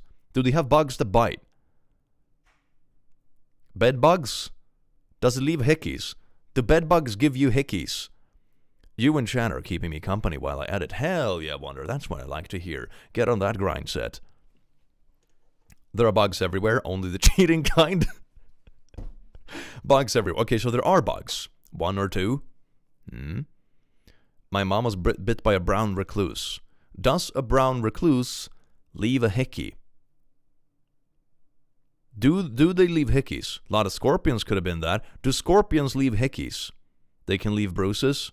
Do they look like hickeys? Cheating bugs? The guy is a bed bug. No, they don't leave hickeys. It leaves necrosis. Oh, honey, I just have a little necrosis. If your wife went to Sin City and shared a room with a guy she felt bad for, she isn't your wife. But he was just sad and needed someone to be the big office spoon, ooh-woo. The question of the century. Do bugs have hickeys? Bugs got mosquitoes and a couple of nasty spiders in Vegas. I mean, mosquito bites certainly don't look like hickeys. You know? They can be slightly discolored or fucked if you scratch with them or a little bit swollen, but it's not a hickey. A hickey is a flat, brucey looking thing. Gets bug bite cutely. Oh, well, sorry, honey, my bug bite looks like a hickey. Ringworm or ringworm? Given the best hickeys. She kind of brushed it off after making a big deal out of it over the phone. I didn't push because our daughter was present. But when I was able to confront her, she clung to her bug bite claim. When I kept pushing, she asked what I was trying to imply. I outright said that I believed she had a hickey, and I didn't believe she was being honest with me. We had it out then. She was offended and pissed at the accusation. Infidelity had always been a sore topic. Her family has a history of infidelity. Then don't do it. Then don't suckle up to your 23-year-old colleague and get bug hickeys. Right? Man, you cannot accuse me of cheating when I have been very sus because my parents cheated and it's sensitive. So this is actually you being insensitive about my trauma. This is not me cheating. You see how this is actually your fault? Badang! Got him! The old twist and switch. So we had a pretty bad fight, and she accused me of looking to pick fights due to the incident with our daughter's birthday. To be fair, that's also fair. I completely forgot about the birthday. That's also fair. I would totally be picking fights about the birthday thing. That is also fair. You have 2 reasons to pick fights. What do you mean? You're only looking for a reason to pick fights why I made my daughter cry on her 4th birthday. Oh yeah, I completely forgot about that one. You're gonna get shit for that too, lady. Bruh. I told her it had nothing to do with that and everything to do with the hickey on her neck. The fight ended in an impasse. We are still not recovered. She swears it's a bug bite, but I'm not convinced. Even if it is a bug bite, which I seriously doubt with how she was acting, etc., etc. She's still messed up with a kid, man. Seems as she's trying to find a way to make the partner the villain so she can justify her actions and or leave. Yeah, this is like typical, you know, the old like twisteroo table flip, you know? It's like, I'm not the villain, you are, because I am not the villain because of the bad thing I did. You're the villain because you're holding the bad thing against me. So you're actually the one creating the argument. You see? I've always trusted my wife, never doubted her, but this bruise doesn't look like a bug bite. It looks very hickey. I only feel more strongly when I consider how distant and weird she was during the Vegas retreat. Like, that's the combination, you know? If it's like, you have a hickey, and you also acted weird and distant, and you were like way closely, and your social media post is you like hugging this little young dude that's like being ooh offish mommy. Yeah. Traumatic childhood lore. But it's actually her trauma. Now she's wearing turtlenecks ever since. She is a literal fucking child.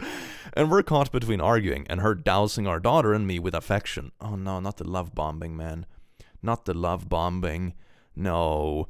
Communication usually prevails, but not now. I think my accusation pushed us to a new level of argument. I'm at a loss here. I really need outside perspectives. How do I move forward? TLDR, my wife returned... Oh yeah, we don't need a TLDR. I have been to Vegas, never saw a single bug. It's like dry as heck, desert-like. Not saying there aren't any bugs, but it's not like she was in the Mayan Riviera. That's sort of what I remember from Vegas too. That's why I was asking chat, like, are there even bugs? Because, I mean, I live in Sweden, and depending on seasonality, there can be, like, plenty of mosquitoes if you go into the woods in certain places. Or, you know, and that will certainly bite you a lot, you know? I don't remember, and I was out walking in, like, the evenings and stuff in Vegas. I don't remember being, like, bit by a mosquito a single time. You know? There's an update. Ooh, the update! Out of character behavior, neglecting her daughter, new young guy hanging off her, eyebrows raising text. Yeah, exactly. There is an update. Alright, let me switch screens real quick in case there is not safe for work stuff on the profile.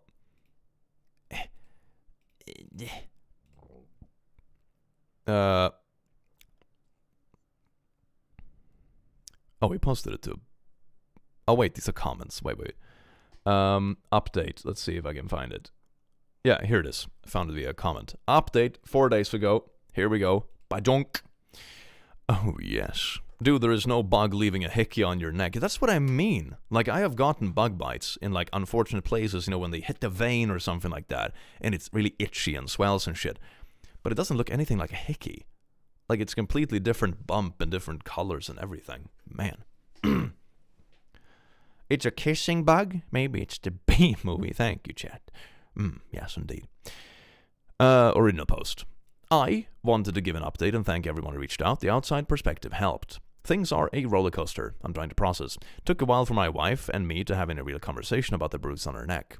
We were stuck between arguing and her showering her daughter, and me with affection. I rarely saw the bruise because she was turtlenecked up, but I did note the healing process from the reddish purple to yellow. That's a hickey, bro. That's exactly what a hickey looks like. Okay? What is a hickey? English isn't my first language. It's a suck mark. You know when you like kiss someone on the neck and you do this? That's how you get a hickey. When you do like a little sucky on your neck, you get like a love bite. Yeah, it's like a tiny underskin bruise from doing sucky. That's a bruise. Basically, it's a bruise, yeah. But it's not like a punchy bruise. It just like pushes shit under your skin. It's not like an injury. Maybe you should use me as an example for educational purposes. Oh, yes, indeed. Hello, chat. Welcome to Click Academy Adult Education. Today we'll teach you how to give people the best hickeys. Oh, yes, indeed. Here is our specimen for demonstration. Wonder. Wonder, yes. You misspelled yes. Anyway, there wasn't any more discussion about the Vegas retreat. She made it clear she was done talking about it and she shouldn't need to defend herself to her husband. Indeed, now it's your fault. You're attacking her. You're attacking. This healing process, though. I told her she could do whatever she wanted, but I was done being treated like an idiot, and I wasn't sharing a bed with someone I couldn't trust. So I moved to the guest room. Communication stopped. The silences were palpable. Even our daughter noticed. I'm not proud of that. I try keeping her out of fights. Yeah, but kids pick up on things. Even if they're young, kids still have vibe sensors. My wife came into the guest room one night and asked if we could talk. I could tell she had been crying. She said she hated the way things were between us. She felt like she was losing me either way. I told her I needed her to be completely honest. She confessed she hooked up with a coworker, 24, on our daughter's birthday. The hickey was from him. Gaycation with hickeys. Booyah. Fucking call it. Oh, yes. And don't also forget that she was doubling down on this and like making the husband feel like he was a POS for being sussed about it. It's like, you cannot attack me about this. You're just upset I messed up the daughter's birthday. Da da da da da da da. Yeah. She went on a cheatcation. A straightcation. She went on a straightcation. To the streets. She for the streets. She was lost in the heat of the moment and didn't realize he was sucking so hard on her neck. So that's the excuse. It's like, I know I cheated, but I didn't realize he was doing the neck munching so hard.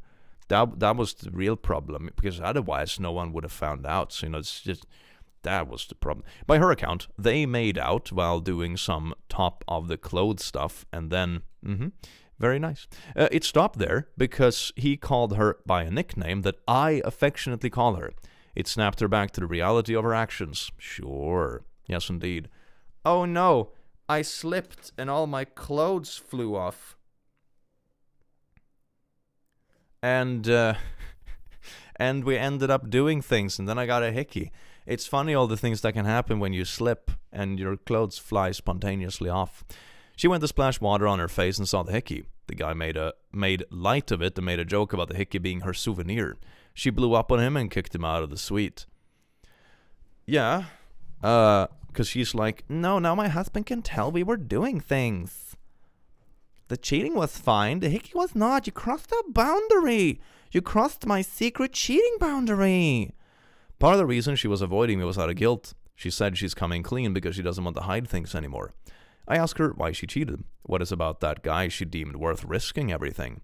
She claimed it wasn't him specifically, nor is she unhappy with our marriage. She doesn't really know how to explain it, but part of her feels broken. Oh, you see, it's her. She's traumatized, so she has to cheat. Because her parents had a history of cheating. So her husband being like, did you cheat? It's like, now you're using my trauma against me. Just because I cheated doesn't mean you can bring this up. It's my trauma. The more she looks in the mirror, the more she sees her dad. Okay, a cycle of being consumed with work, distant from child, and infidelity put on her mom. Yep. She said her family never talked about anything openly, and how when she was growing up, my mother-in-law never addressed anything with her. I said her parents didn't make her cheat. She chose to party with a guy who constantly disrespected our relationship. These were all her decisions, and she at any point could have chosen our family. She agreed. She wants to blame her parents, but realizes this is on her. She apologized for cheating and for entertaining the guy's advances. She said she will do whatever it takes to repair. Go to HR, quit her job, counseling, anything. She wants to make everything right. I'm gonna be honest, I would never be able to trust someone like this again. Because it's not even like, even if you want to bring them the benefit of the doubt, right? They didn't come clean when confronted. That's the thing, you know? She doubled down for like, I don't know how long, like a week? Because the hickey was healing, and that takes a few days. So she was doubling down for like a week on this and being like, no, you're attacking me. You're just mean because I missed our daughter's birthday. And then it's like, okay, so you not only cheated and lied about it and missed our daughter's birthday and all this horrible shit, you also doubled down on it for a long time until the point where I actually moved out of the bedroom, and then you finally had some kind of guilt bubble to the surface. Like, man. Chances are she'll do it again. Yeah, that's my point. Like, I've always deemed cheating this kind of thing that you just don't do. Because even if you aren't happy in your relationship right now, for example, then you fix that first, or you move on, and then you can move on with someone new. That's the problem. Like, if you cheat now, I had, for example, this happen to me in uni. I was very young. I was like 21 or something. And there was this girl coming on to me hard. But I knew she wasn't super sober at the time. Neither was I. It was at a party. And she was coming on to me hard, being very touchy, very flirty. But I knew, because we had been chatting when we were all sober and stuff during the day, I knew she had a boyfriend in her hometown that she was still together with. And I remember I asked her, like, hey, what about your boyfriend? And she said, nah, he will never find out. And I was just like, nah. First off, I'm not going to knowingly do this. Like, it's one thing if you meet someone at a party and you don't know they're together with someone. That's one thing. That's on them for lying to both people. But this is like, okay, I'm not going to knowingly do stuff with someone who I know is in a relationship to begin with. Secondly, even if I had no problem with that, even if I justified it in my head, like, I'm not the one in the relationship, I'm not the one cheating, if something happens between us, what's stopping you from just doing it again? In a couple of months, I'm just going to be the boyfriend in the hometown, and you're off with someone doing the same thing again. You've already shown what you will be willing to do when you are in a relationship. You know? Never find out. Should have left her a hickey. Should have done two. So that's my thing. It's like, okay, but you're asking me to cheat with you and your boyfriend.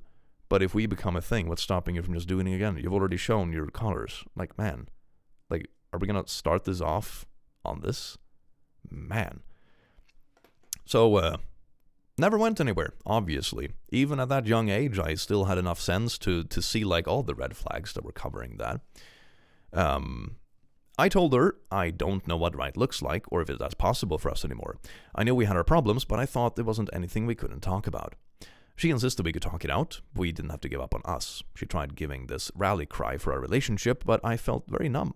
I said I didn't recognize her. Not just a betrayal of our vows, but also how she treated our daughter. She feels like a stranger. She feels like she failed as a wife and a mom. I mean, she did.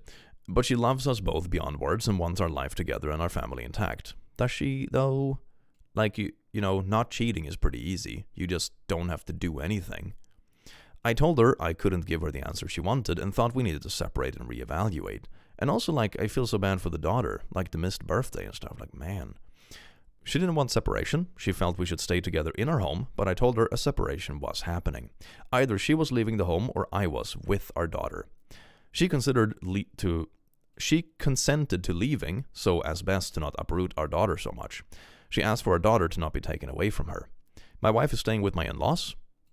Oh, with your in-laws? Oh, with your, okay. Okay, with her parents, okay.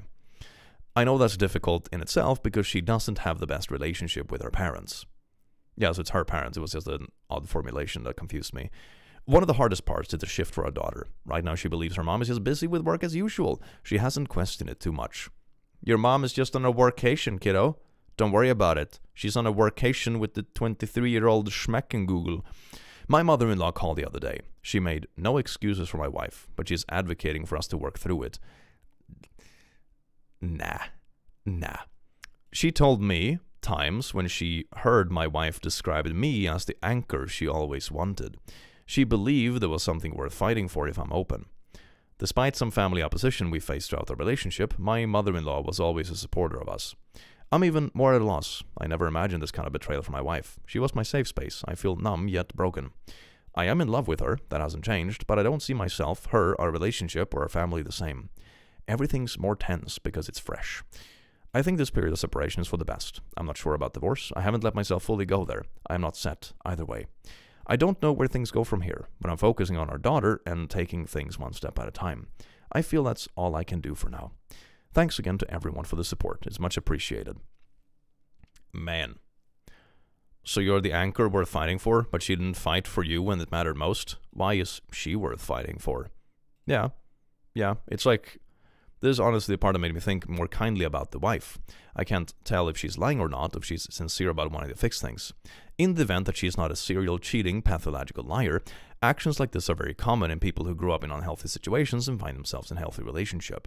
A common issue is feeling flat or bored because their basic concepts of love are associated with more turbulent patterns. That's something I've heard before. It's like, I don't know, get bored easier because used to more turbulence, I suppose. Hardly an excuse, though. A lot of people go from unhealthy relationships to healthy and back to unhealthy because they don't recognize love shown in healthy ways. A lot of them will get periods of anxiety, dread, feeling of inferiority, etc. because they're accustomed to things going wrong or blowing up, and their brains compensate for that. Yeah, mainly. Maybe. These people often do insanely stupid things or self-sabotage healthy relationship before they figure out what those feelings are not founded in the current relationship. This has given me something to reflect on. One of the things I told her before she left home was that she should seek therapy. Not for me or a relationship, but for herself. I don't know if she's never been big on talking feelings. From her experience with her family, talking about feelings was compared to complaining. Yeah, I don't know. Like, it could explain something. You know, if you're used to very turbulent things, it's kind of like if you've ever been in a situation where you like someone and you get like a hot cold kind of manipulation treatment, right? Makes you go nuts. And after something like that, I guess it can be difficult to go to something that is just healthy, normal, and boring because the highs and lows are so intense. But that doesn't mean cheating is okay. You know? It can explain it, but it's not an excuse. Yeah. But that explanation is for herself, you know? It's not for someone else to put up with her cheating. It's more like, I can kind of root up this issue for my own path forward, but you can't expect someone else to deal with your cheating because of it.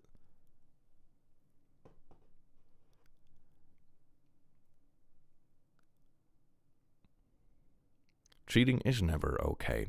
People who aren't good enough for you know that, and that's why they cheat. But so you're saying that the wife wasn't good enough for the husband, and that's why she cheated? I'm a little bit confused. No amount of fixing herself is going to make her entitled to the time of people she hurt.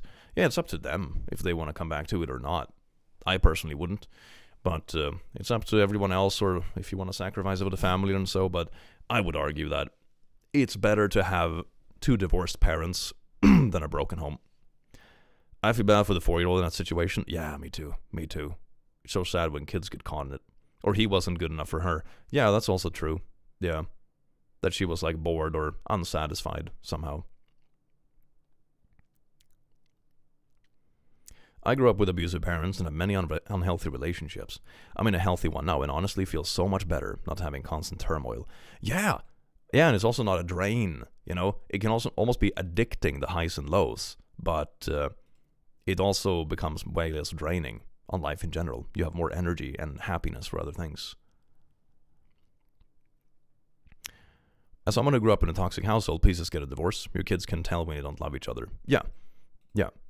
That is something I totally agree with. It's way better to grow up with divorced parents than growing up in a household that is constantly in turmoil and not safe.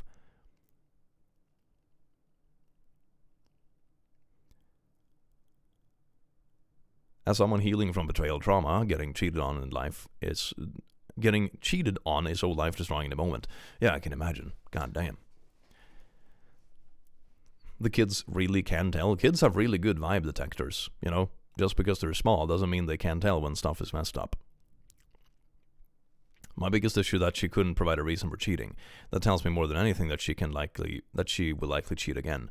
Yeah, that's sort of the vibe I'm getting too. It's one thing if it's like, oh, the relationship had been awful for years, and you know, the bedroom had been dead for 3 years, and there was this and that, and they were constantly fighting. They were only staying together for the kids, you know. In which case you should probably gotten divorced a long time ago anyway.